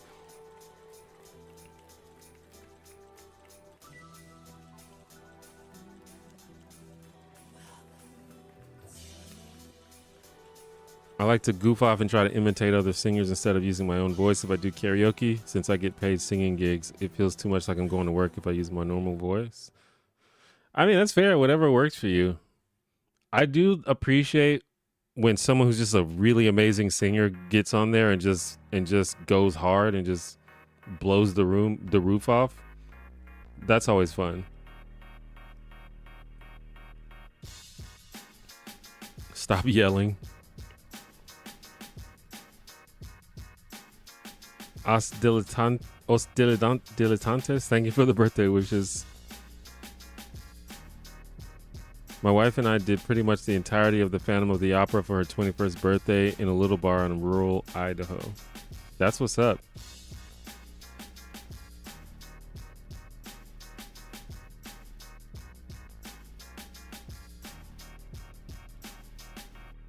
I've enjoyed your content over the years. Thank you. I appreciate that.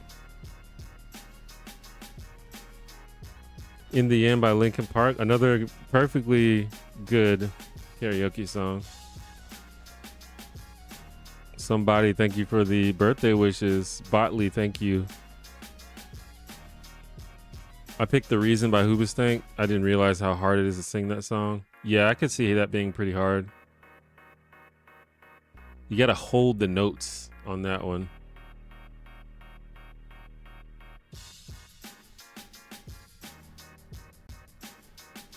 And Gray just became a member. I don't even promote the membership anymore. Thank you so much. I think I have like 2 members total.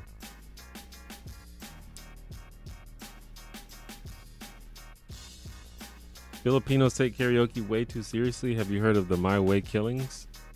No? Did someone get killed over karaoke?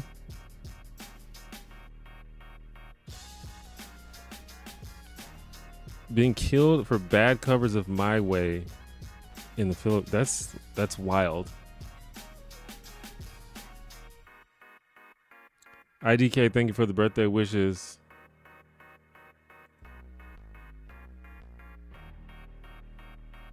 Just came out from seeing Paul Simon play live, and I will 100% be doing his songs at karaoke here on out.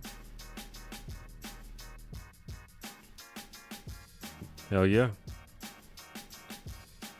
I do think sometimes songs are just really hard to sing.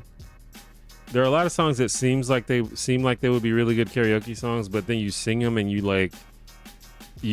barely can do it. Examples of that are Umbop by Hanson. You would think that would be a great karaoke song. That song is impossible to sing. Probably because they were like 10-year-old boys when they made that, and their high-pitched vocals are hard to mimic.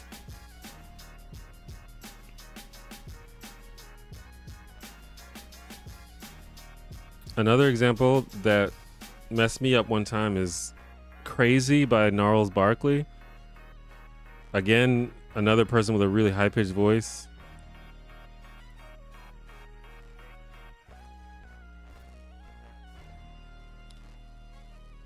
Zero, thank you for the birthday wishes. I stubbed my toe. I forgot how much that hurts. Oh yeah, that's the worst. Starting to feel better already though.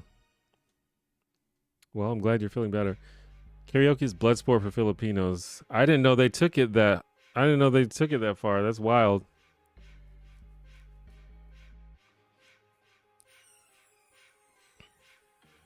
I've always wanted to do Be Real Black, but duets are hard to cast. Me and a buddy of mine used to do Afternoon Delight. And it wasn't a troll, but it's a little bit of a joke because we're both straight men. But it's a great song, and we genuinely enjoy the song, but it was a little bit of us being funny.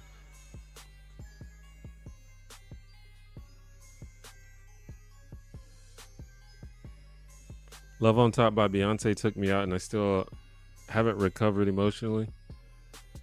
Yeah, I don't think I would ever try to do any Beyonce song.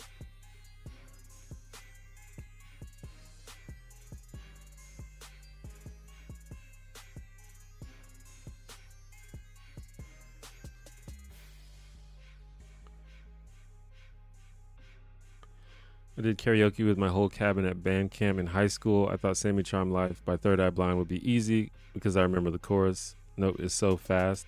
Oh yeah, the verses of that I guess are pretty fast.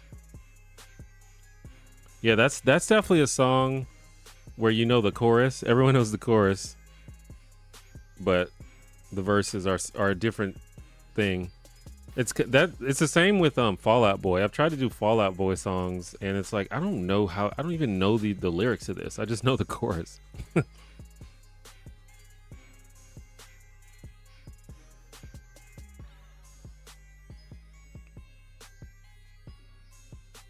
I went to a bar that instead of karaoke, it was the game Guitar Hero on stage. That sounds awesome, actually.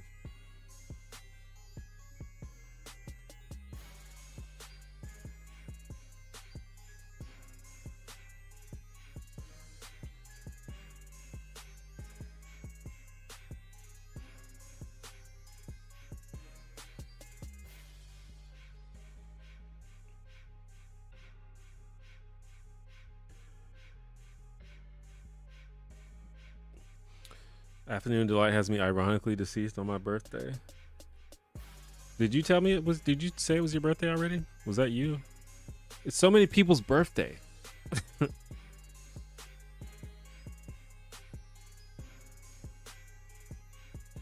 I once sang a romantic duet with my ex-girlfriend in front of her fiance for a wedding.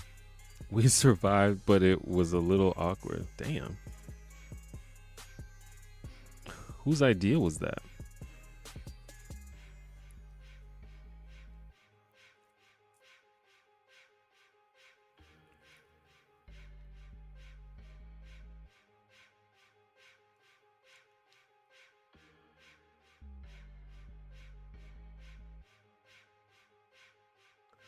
I tried singing Fall Out Boy with a friend a few weeks ago, and we ran into that exact problem.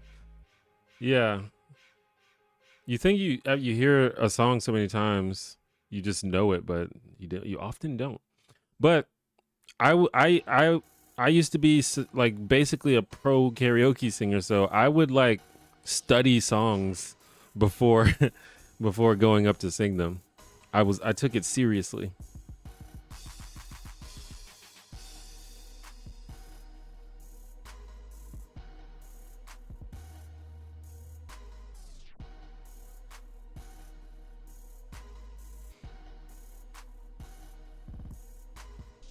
Another privilege of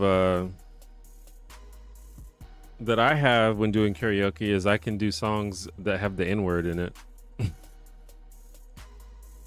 which sometimes that could backfire because you might have a room of white people that are singing the song along with you. But I used to do Gold Digger by Kanye.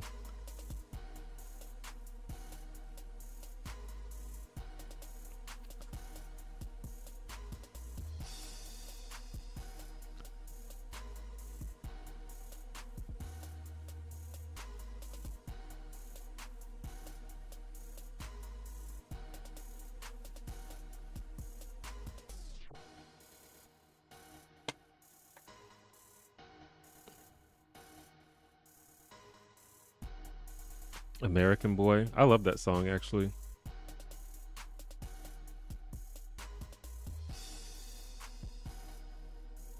Speaking of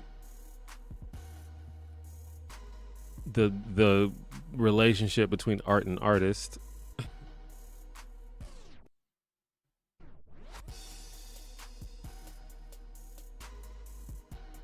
I think I'm gonna stream for about 15-20 more minutes. I need to eat. I should have ate dinner before streaming, but I did not.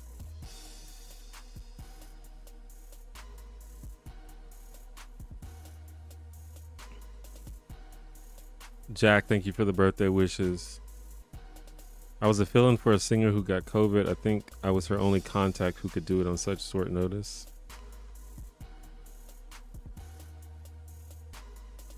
Damn. I mean, was it that? I mean, I guess you survived, so I guess we don't need to question it, but I feel like I would have just been like, you know what, we're just gonna cut it. I can't imagine doing that.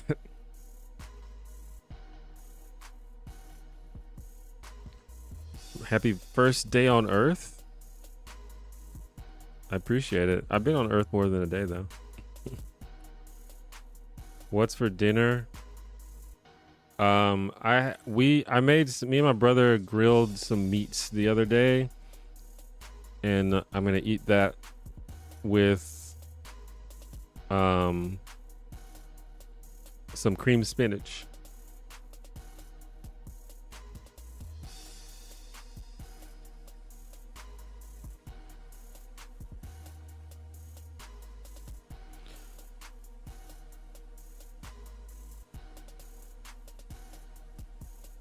American Boy is a bot for sure. Oh yeah.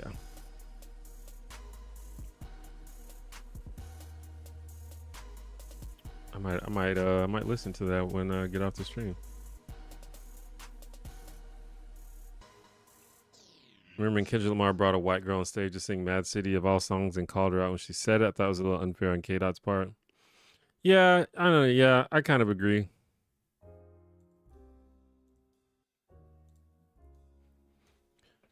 We live in weird times.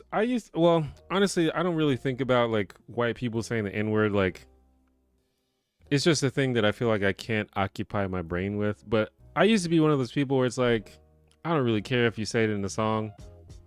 But these days, everything is so politically charged. I don't trust people anymore. I don't trust people to be responsible with it.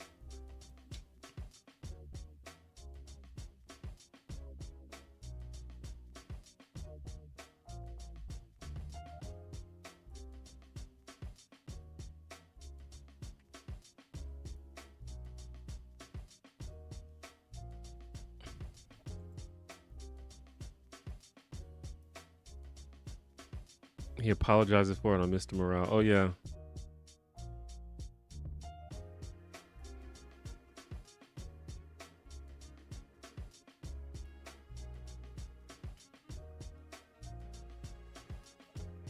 Yeah, I don't know if I remember what it even says on there.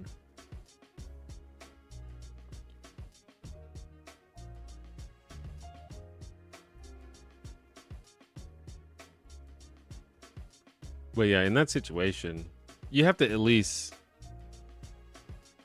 not assume, but you have to like think that something like that could happen if you put the if you create the situation.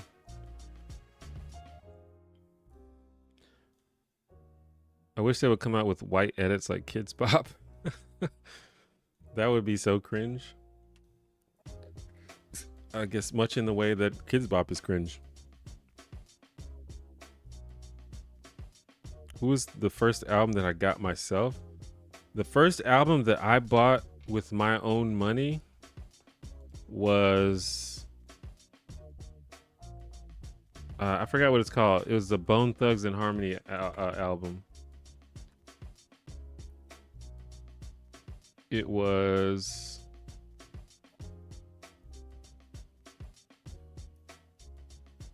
which one?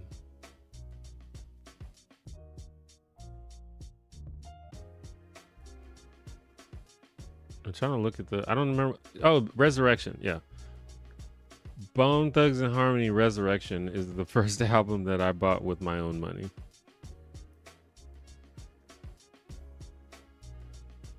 It was pretty good, actually. It's not one of the more well-known Bone Thugs and Harmony albums, but it's cool.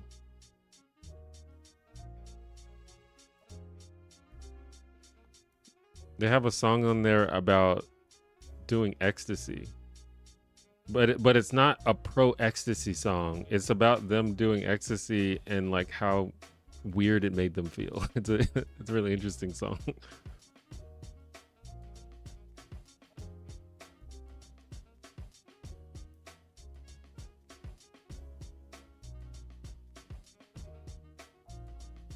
The Kids Bop version of Modest Mouse Float On kind of slaps. I mean, I don't honestly can't even remember the last time I listened to a Kids Bop song. But I guess it's cool that they exist. Allows kids to appreciate some of this music in a way that doesn't stress out parents, I guess.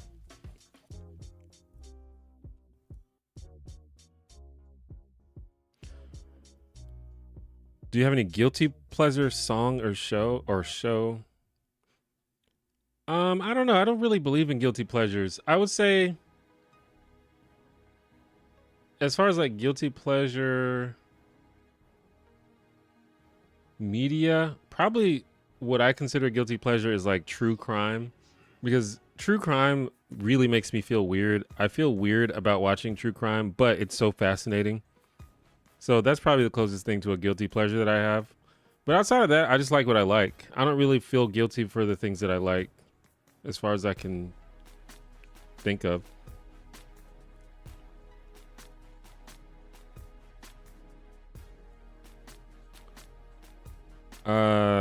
Nicole, thank you for the birthday wishes. Can you do a Hey Arnold, specifically Gerald breakdown if you have a chance?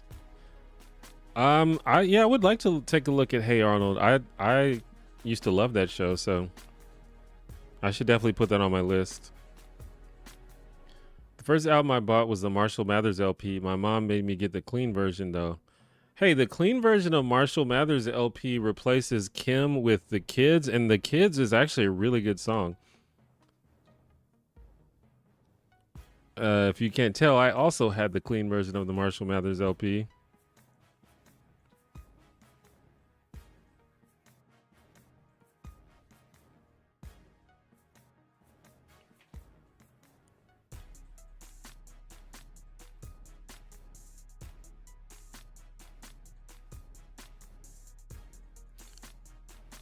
I used to be into true crime till my friend's dad got murdered and people started dissecting it. Damn. Yeah, that's the thing with true crime. It's like, that's part of what makes me uncomfortable. It's like, yeah, those are real people. These people exist. This happened to someone, you know? And here I am just like watching it like it's fucking a soap opera. I mean, ultimately, you know, I don't think it's bad to watch true crime. I do think it can probably fuck you up mentally and like desensitize you to certain things if you watch it a lot. But it just makes me feel weird. I don't like it for myself. I don't think it's good for my psyche. But I have to admit, it's like very addicting and fascinating.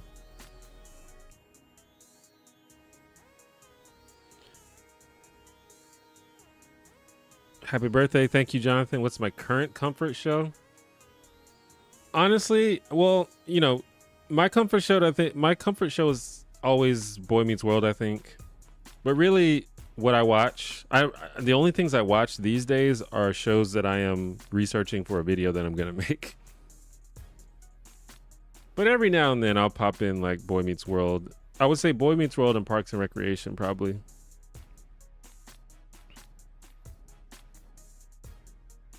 I have guilty pleasure songs now that the band's musicians that made those songs have now become Trump supporters. I can see that. In that way, I might have some. I mean, I think Kanye West is probably an example of that for me. I still listen to Late Registration all the time. It's one of my favorite albums of all time. But I guess it is a little bit of a guilty pleasure because it's Kanye.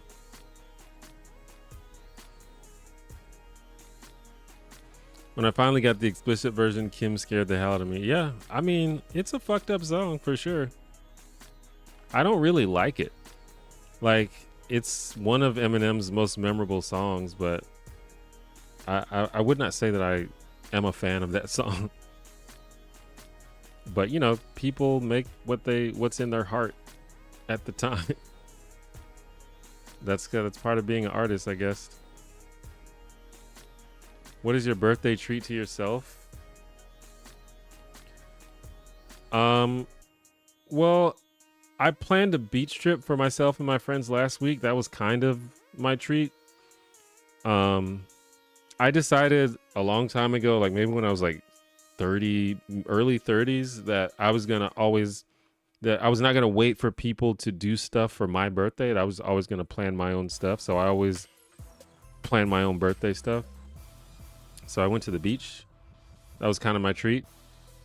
Outside of that, I don't know. I might go to the gas station and get like some Rice Krispie treats or something.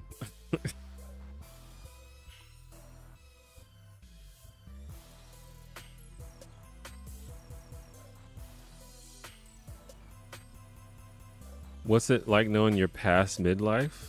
Damn, you're just resigning me to less than 80 years?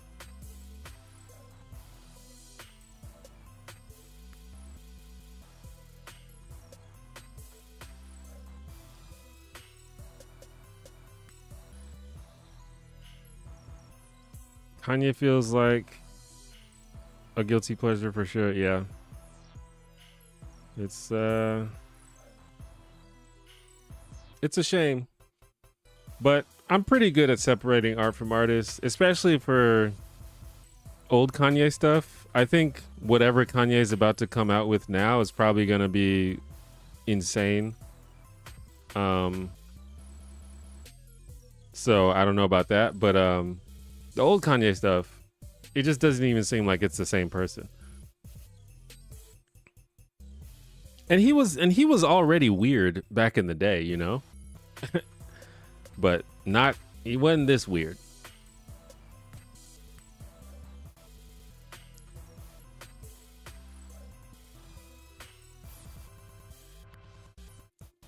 Rice Krispie treats sound good. Yeah, I love Rice Krispie treats.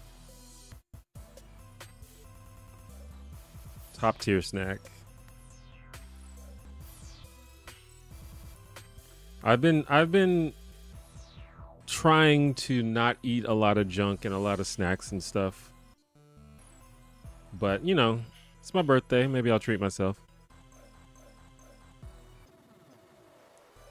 You never know what is midlife because you never know death day. That's true.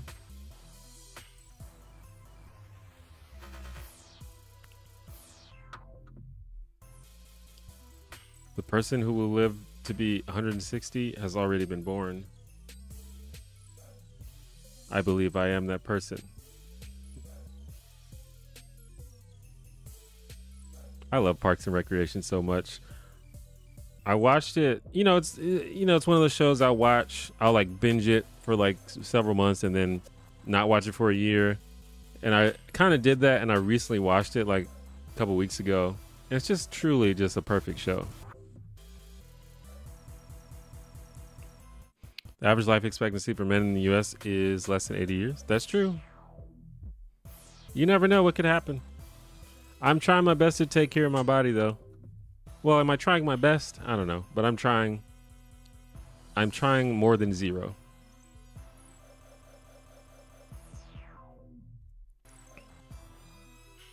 Yeah, my grandma called me for my birthday earlier today, and how she's like 90 something. I don't even know, but 90 plus for sure.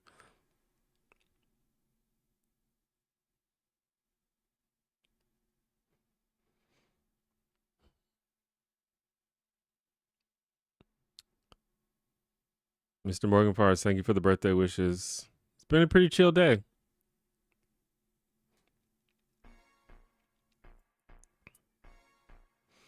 You don't want to live that long?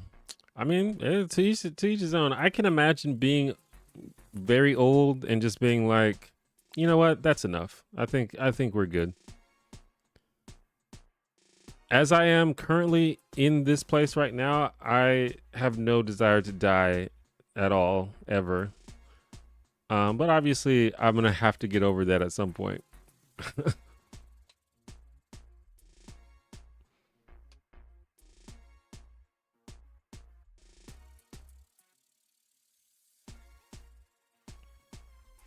I think eventually humans will probably figure out how to either extend life by a large amount or maybe even cure death totally. But I don't think that's going to happen in any of our lifetimes.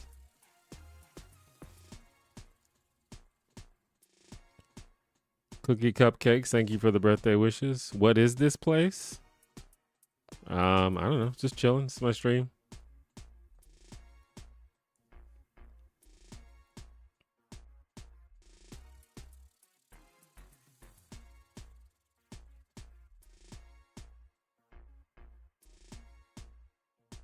I feel like when someone in their 90s calls you, they probably don't text first. Yeah, I'm not even sure if my grandma knows how to text. Or maybe she knows how to, but it's just not worth it. I think someone just told her how to push a button on Facebook to do a video call, and that's just what she does. Yeah, there's a fly in here, some that I don't know where it came from.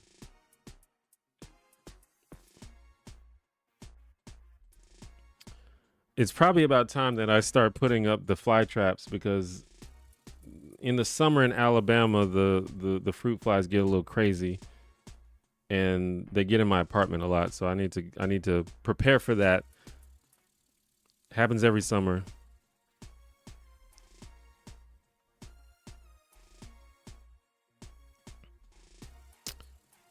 Mallory, thank you for stopping by. Thank you for the birthday wishes. Dragon Ball, thank you for the birthday wishes. Happy 40th. Thank you, Carlos. Can't believe it's been that long with time passing so fast. Yeah, it's been a while.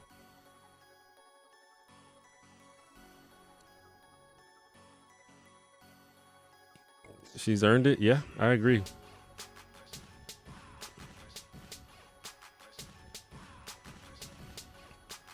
I'm getting fruit flies already. They're such a pain. Yeah.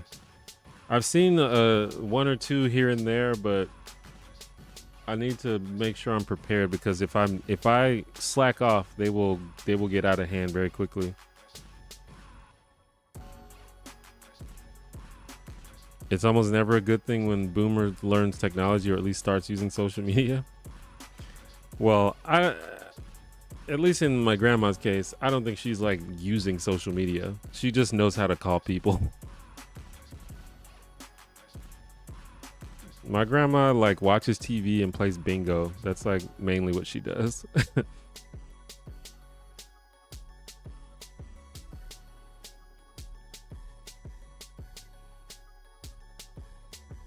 Do you have pets or plan to? I don't have pets. If I've been looking into getting either a turtle, a bearded dragon, or a gecko. Those would be the only ones that I would want to get. I want a low maintenance pet, but I also want a pet that I can play with. And it seems like something in the lizard area is the, or maybe reptile area is the closest thing to that.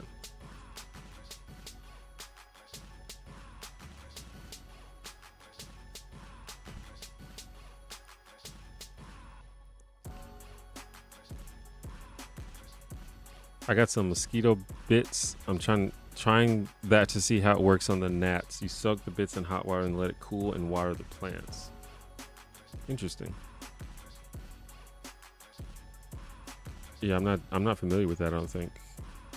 Any future goals or plans?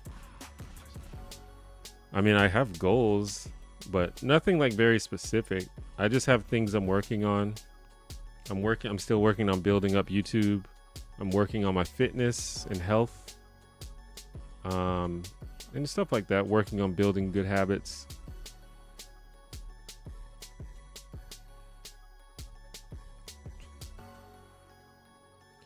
What's everyone defly solutions? I just use vinegar traps. That works for me. If I have like, actually there's one over here. You may have seen these. I bought like this thing here. And you just fill it with apple cider vinegar and they get trapped in there. And I have like 8 of these that I put around the house. And it tends to work. I just got to make sure that I do it, and you have to like replace it every couple of days until they're all gone.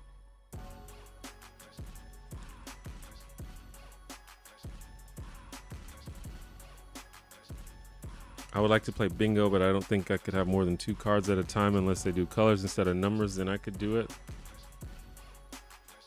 Yeah, my aunts and grandma, they play bingo all the time. Like they're professionals at it. I think they do like a bunch of cards. Those of y'all living grandparents are very lucky. I've never met any of mine. Yeah, I only have one left.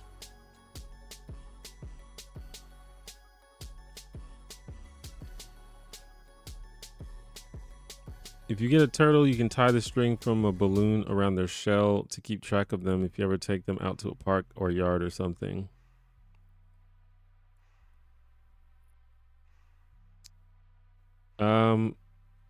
Yeah, I guess so.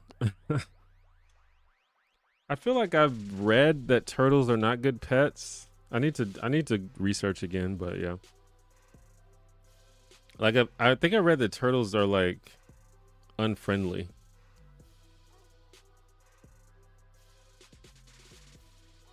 I'm working on my fitness and health and good habits too. Yeah, I think it's something everyone should do, but I've definitely been focused on that lately.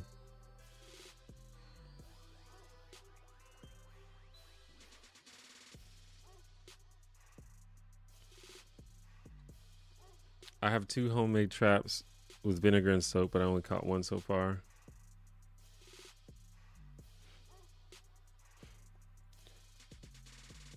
Yeah, I don't, it may be like certain trap designs are better than others. Because I've tried homemade traps that don't work as well as these things I bought. I don't know if it's just they get trapped in there easier or something. I don't know. And I don't even really have to use soap. I know that people say you can use like dish soap or whatever, but I don't even really have to. The vinegar on its own just works.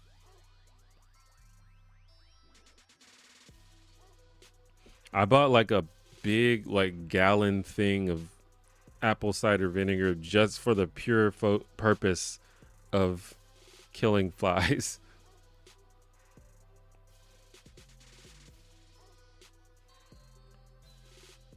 You could also crochet little sweaters for your turtle shell. Pet tier list when? I'm probably not a good person to do a pet tier list. I'm like not into most animals.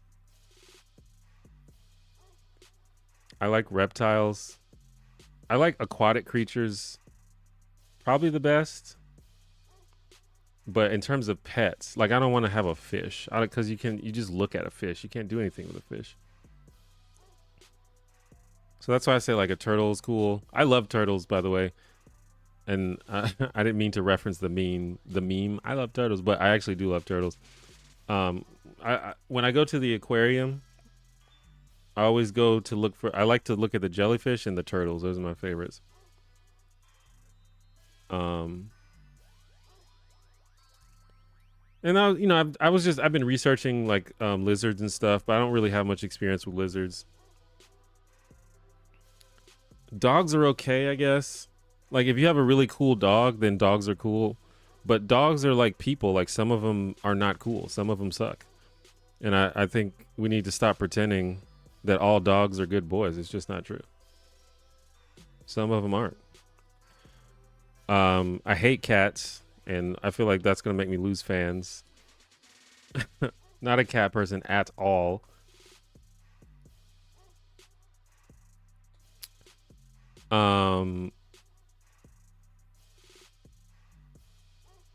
Probably my favorite animal is an animal that I probably can't get as a pet. My favorite animal is the sloth. Sloths are absolutely S tier animal.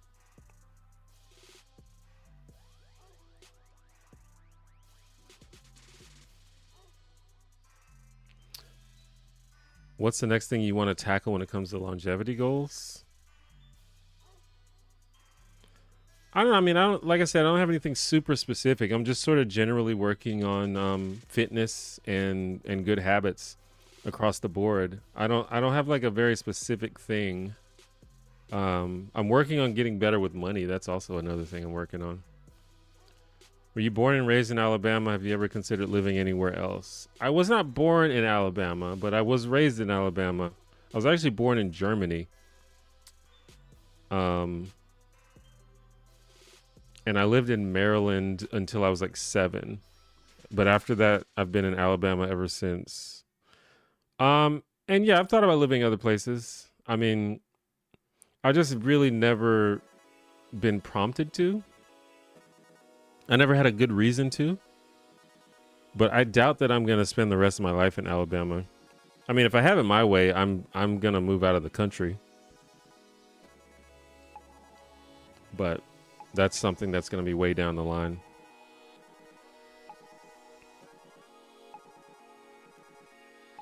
My friend says the Gecko Facebook group drama goes insane. I can't imagine what they're arguing about in the Gecko community.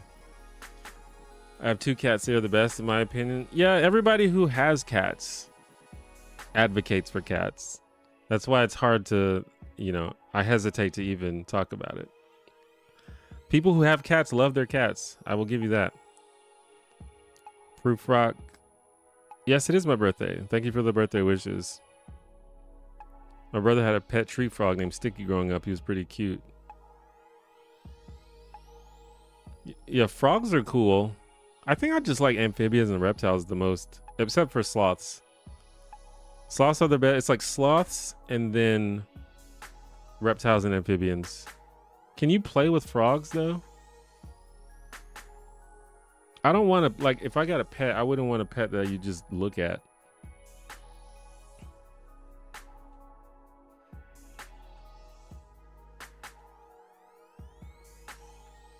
Cash Jones, thank you for the birthday wishes. Have you had a chance to try Blood on the Block Tower yet? No, I haven't gotten to play it yet. I want to play it so bad. I watched so much Blood on the Clock Tower content.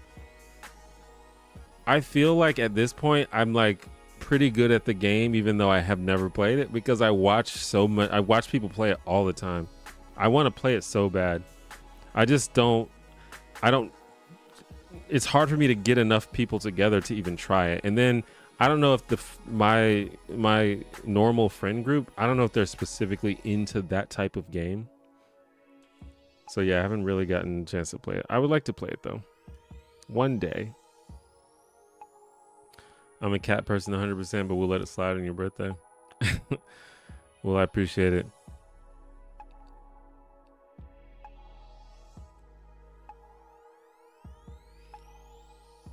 Some cats are really cool and cuddly, and some are jerks like dogs. Some are great and some are a-holes. Yeah, it is true that some cats are cool. And it's possible that I have just had bad luck with my experience with cats. I would say like 90, but the thing is, people are biased towards cats because they're cute. People let cats get away with so much nonsense because they're adorable, which I understand. They are adorable. I'm not saying they're not cute. But I think like maybe 95% of cats that I've experienced have been shitty. But I think people just chalk it up to cats being cats. It's kind of like having a toddler. It's like toddlers suck, but you know, they're babies. So, you know, people love them.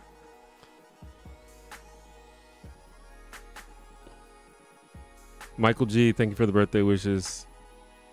In case it hasn't happened yet, you may become aware of joints you weren't aware of, as they may start hurting once you hit 40. It's a warranty thing. Oh yeah, I've experienced a little bit of that. I threw my back out for the first time like a few years ago. It's like, whoa, I've heard of people doing this. I've heard of this happening to people. I didn't know that it could happen to me.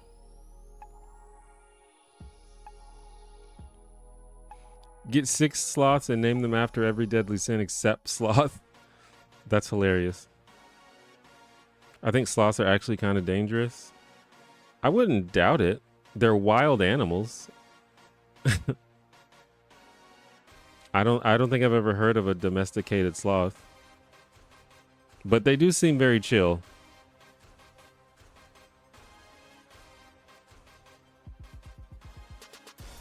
Do it now. I'm living abroad and I love it.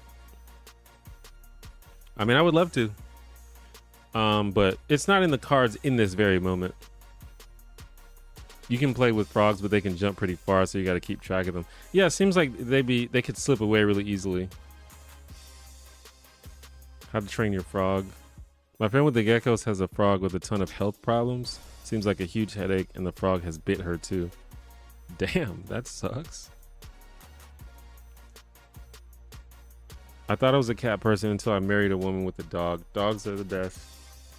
Yeah, if you have like a really cool dog, that's S tier in my opinion. That's ideal.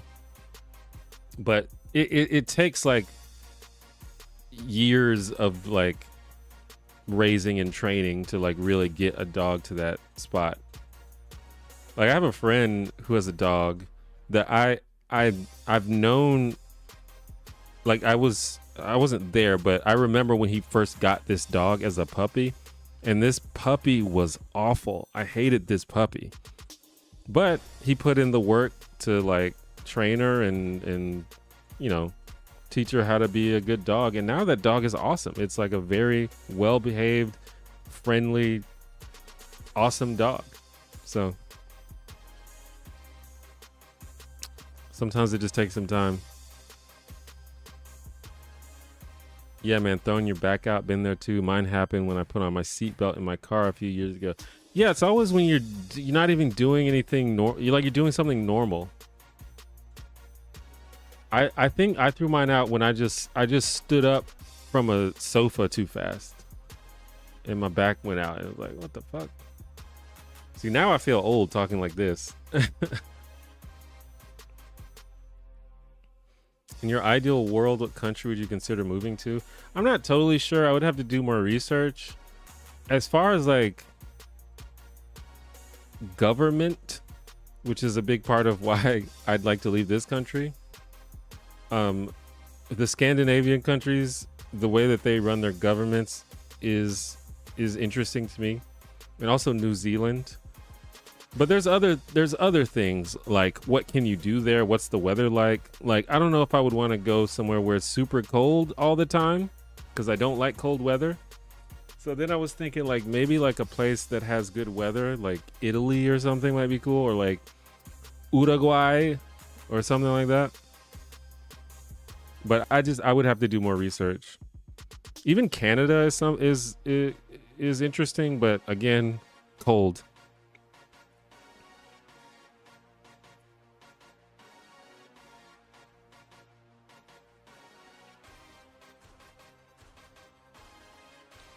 If you want to try a really cool exercise, try walking up a hill backwards, up and down, over and over. It really is excellent for the knees and a great leg workout. Walking up a hill backwards. That sounds very strenuous. I realized I didn't need a wife. I just needed a dog.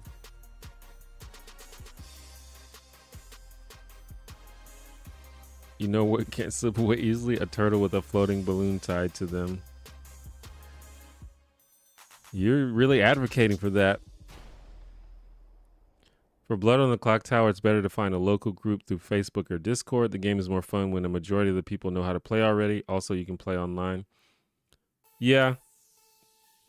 I thought about trying to find an online group. It's a little bit intimidating to find a group of strangers to play with, but I think I briefly looked to see if there was anything in my area and I didn't find anything, but I'll probably look again. Jamal, thank you for the birthday wishes. Josh, come to New Zealand. We're pretty chill, but super far away. Yeah. I mean, everywhere's far away, but that's extra far away. Hawaii is an excellent place weather-wise. Yeah, that's still America, though.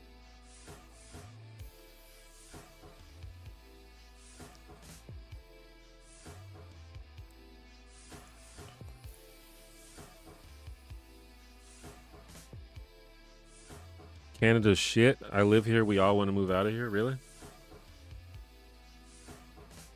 We're too dependent on America. Not ideal if you're trying to avoid the American government. Yeah, that makes sense.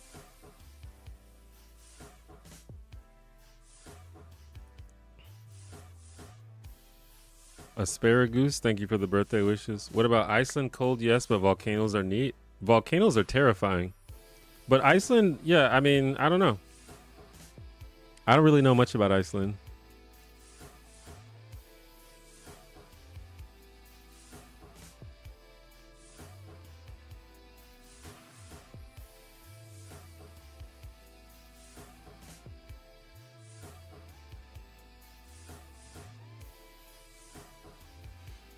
Yeah, at some point in the future, I'm going to just do a lot of research and just see what would be ideal. And then, you can't always just go move somewhere. Like, they have to, accept you, and you have to, like most places will not just let anybody just move there permanently. You have to be like, yeah, I have a job, and I'm going to contribute to society and stuff like that. I think I've heard that New Zealand, rarely lets people move there.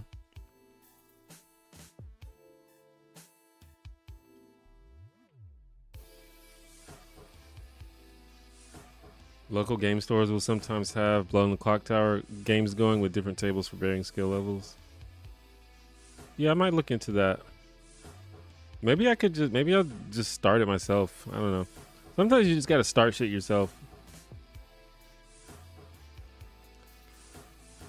The main thing about Blood on the Clock Tower that's a little bit unfortunate is that you need a lot of people. Like, if you could play it with 4 people, it'd be so much easier to get a game going. But ideally, I think minimum you need 5, but ideally you want 7, at least.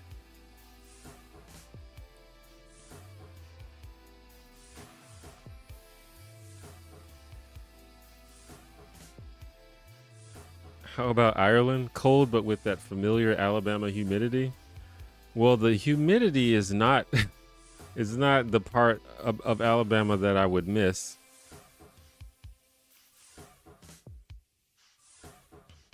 But maybe, I don't know. I imagine that probably any European country is better than the United States at this point.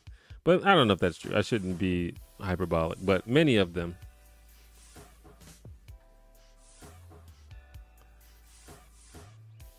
Walking down a hill backwards sounds terrifying to me. Yeah, I didn't even think about that. Would you move to Jamaica? I don't know. I don't know that much about Jamaica, but the sense that I get is that Jamaica is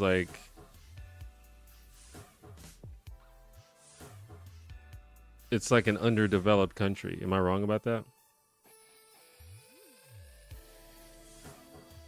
I could just be relying on stereotypes or propaganda or something.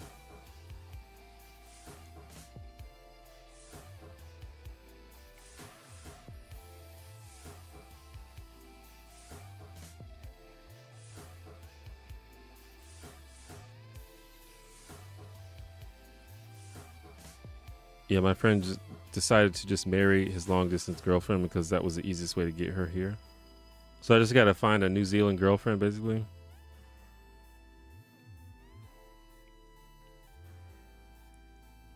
Ireland's like a different kind of cold than Scandinavia. New Zealand does let people in on work visas pretty easily, but citizenship can take a while. New Zealand has a website about verifying credentials for immigration and employment. As a teacher, I've been considering it lately. Yeah. I don't know, New Zealand, it just seems like they got their shit together over there.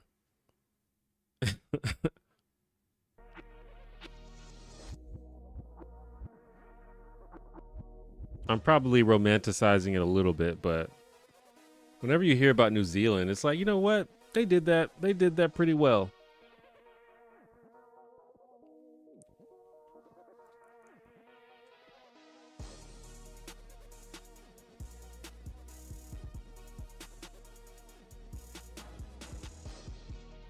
The Netherlands have that Dutch-American friendship treaty thing to make immigration relatively smooth. Yeah, this is just stuff I'm gonna have to look into. I honestly am pretty ignorant of it, outside of just, you know, basic stuff that I hear. And then I have to think about, like, do they like black people in these countries? Because, like, if I go to, like, fucking Norway, am I gonna be the only black person there? I'm sure there's black people there, but, like, not that many. And usually if you're an extreme minority, it's rough. So that's another thing I have to think about. As bad as the South is in America, at least you know that there's black people there.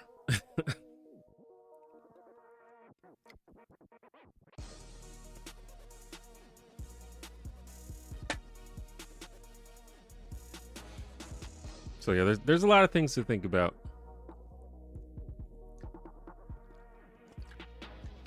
Okay, guys, I gotta end the stream. I'm super hungry,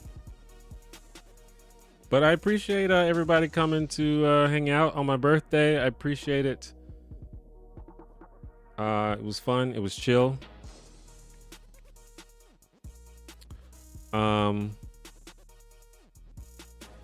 As I said earlier, I don't know if you were there for that, but I do have a video that is ready to be uploaded, but I've been having issues with copyright.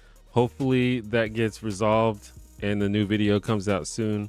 It is up on Nebula though, if you have a Nebula subscription or if you would like to get one. But yeah, I'm gonna go eat some pork chops and just chill for the rest of the day. Honestly, it's almost midnight here, so my birthday is about to be over, but it was cool spending the last couple hours of it with you guys. And I guess that's it. You can check out my Discord server if you want to come and find another cool place to chill and have conversations like this. There will be a you can find the URL on the screen in just a sec. But yeah, I guess that's it. Thanks again for all the birthday wishes. Thanks for the super chats, and I'll see you guys next time. Bye bye.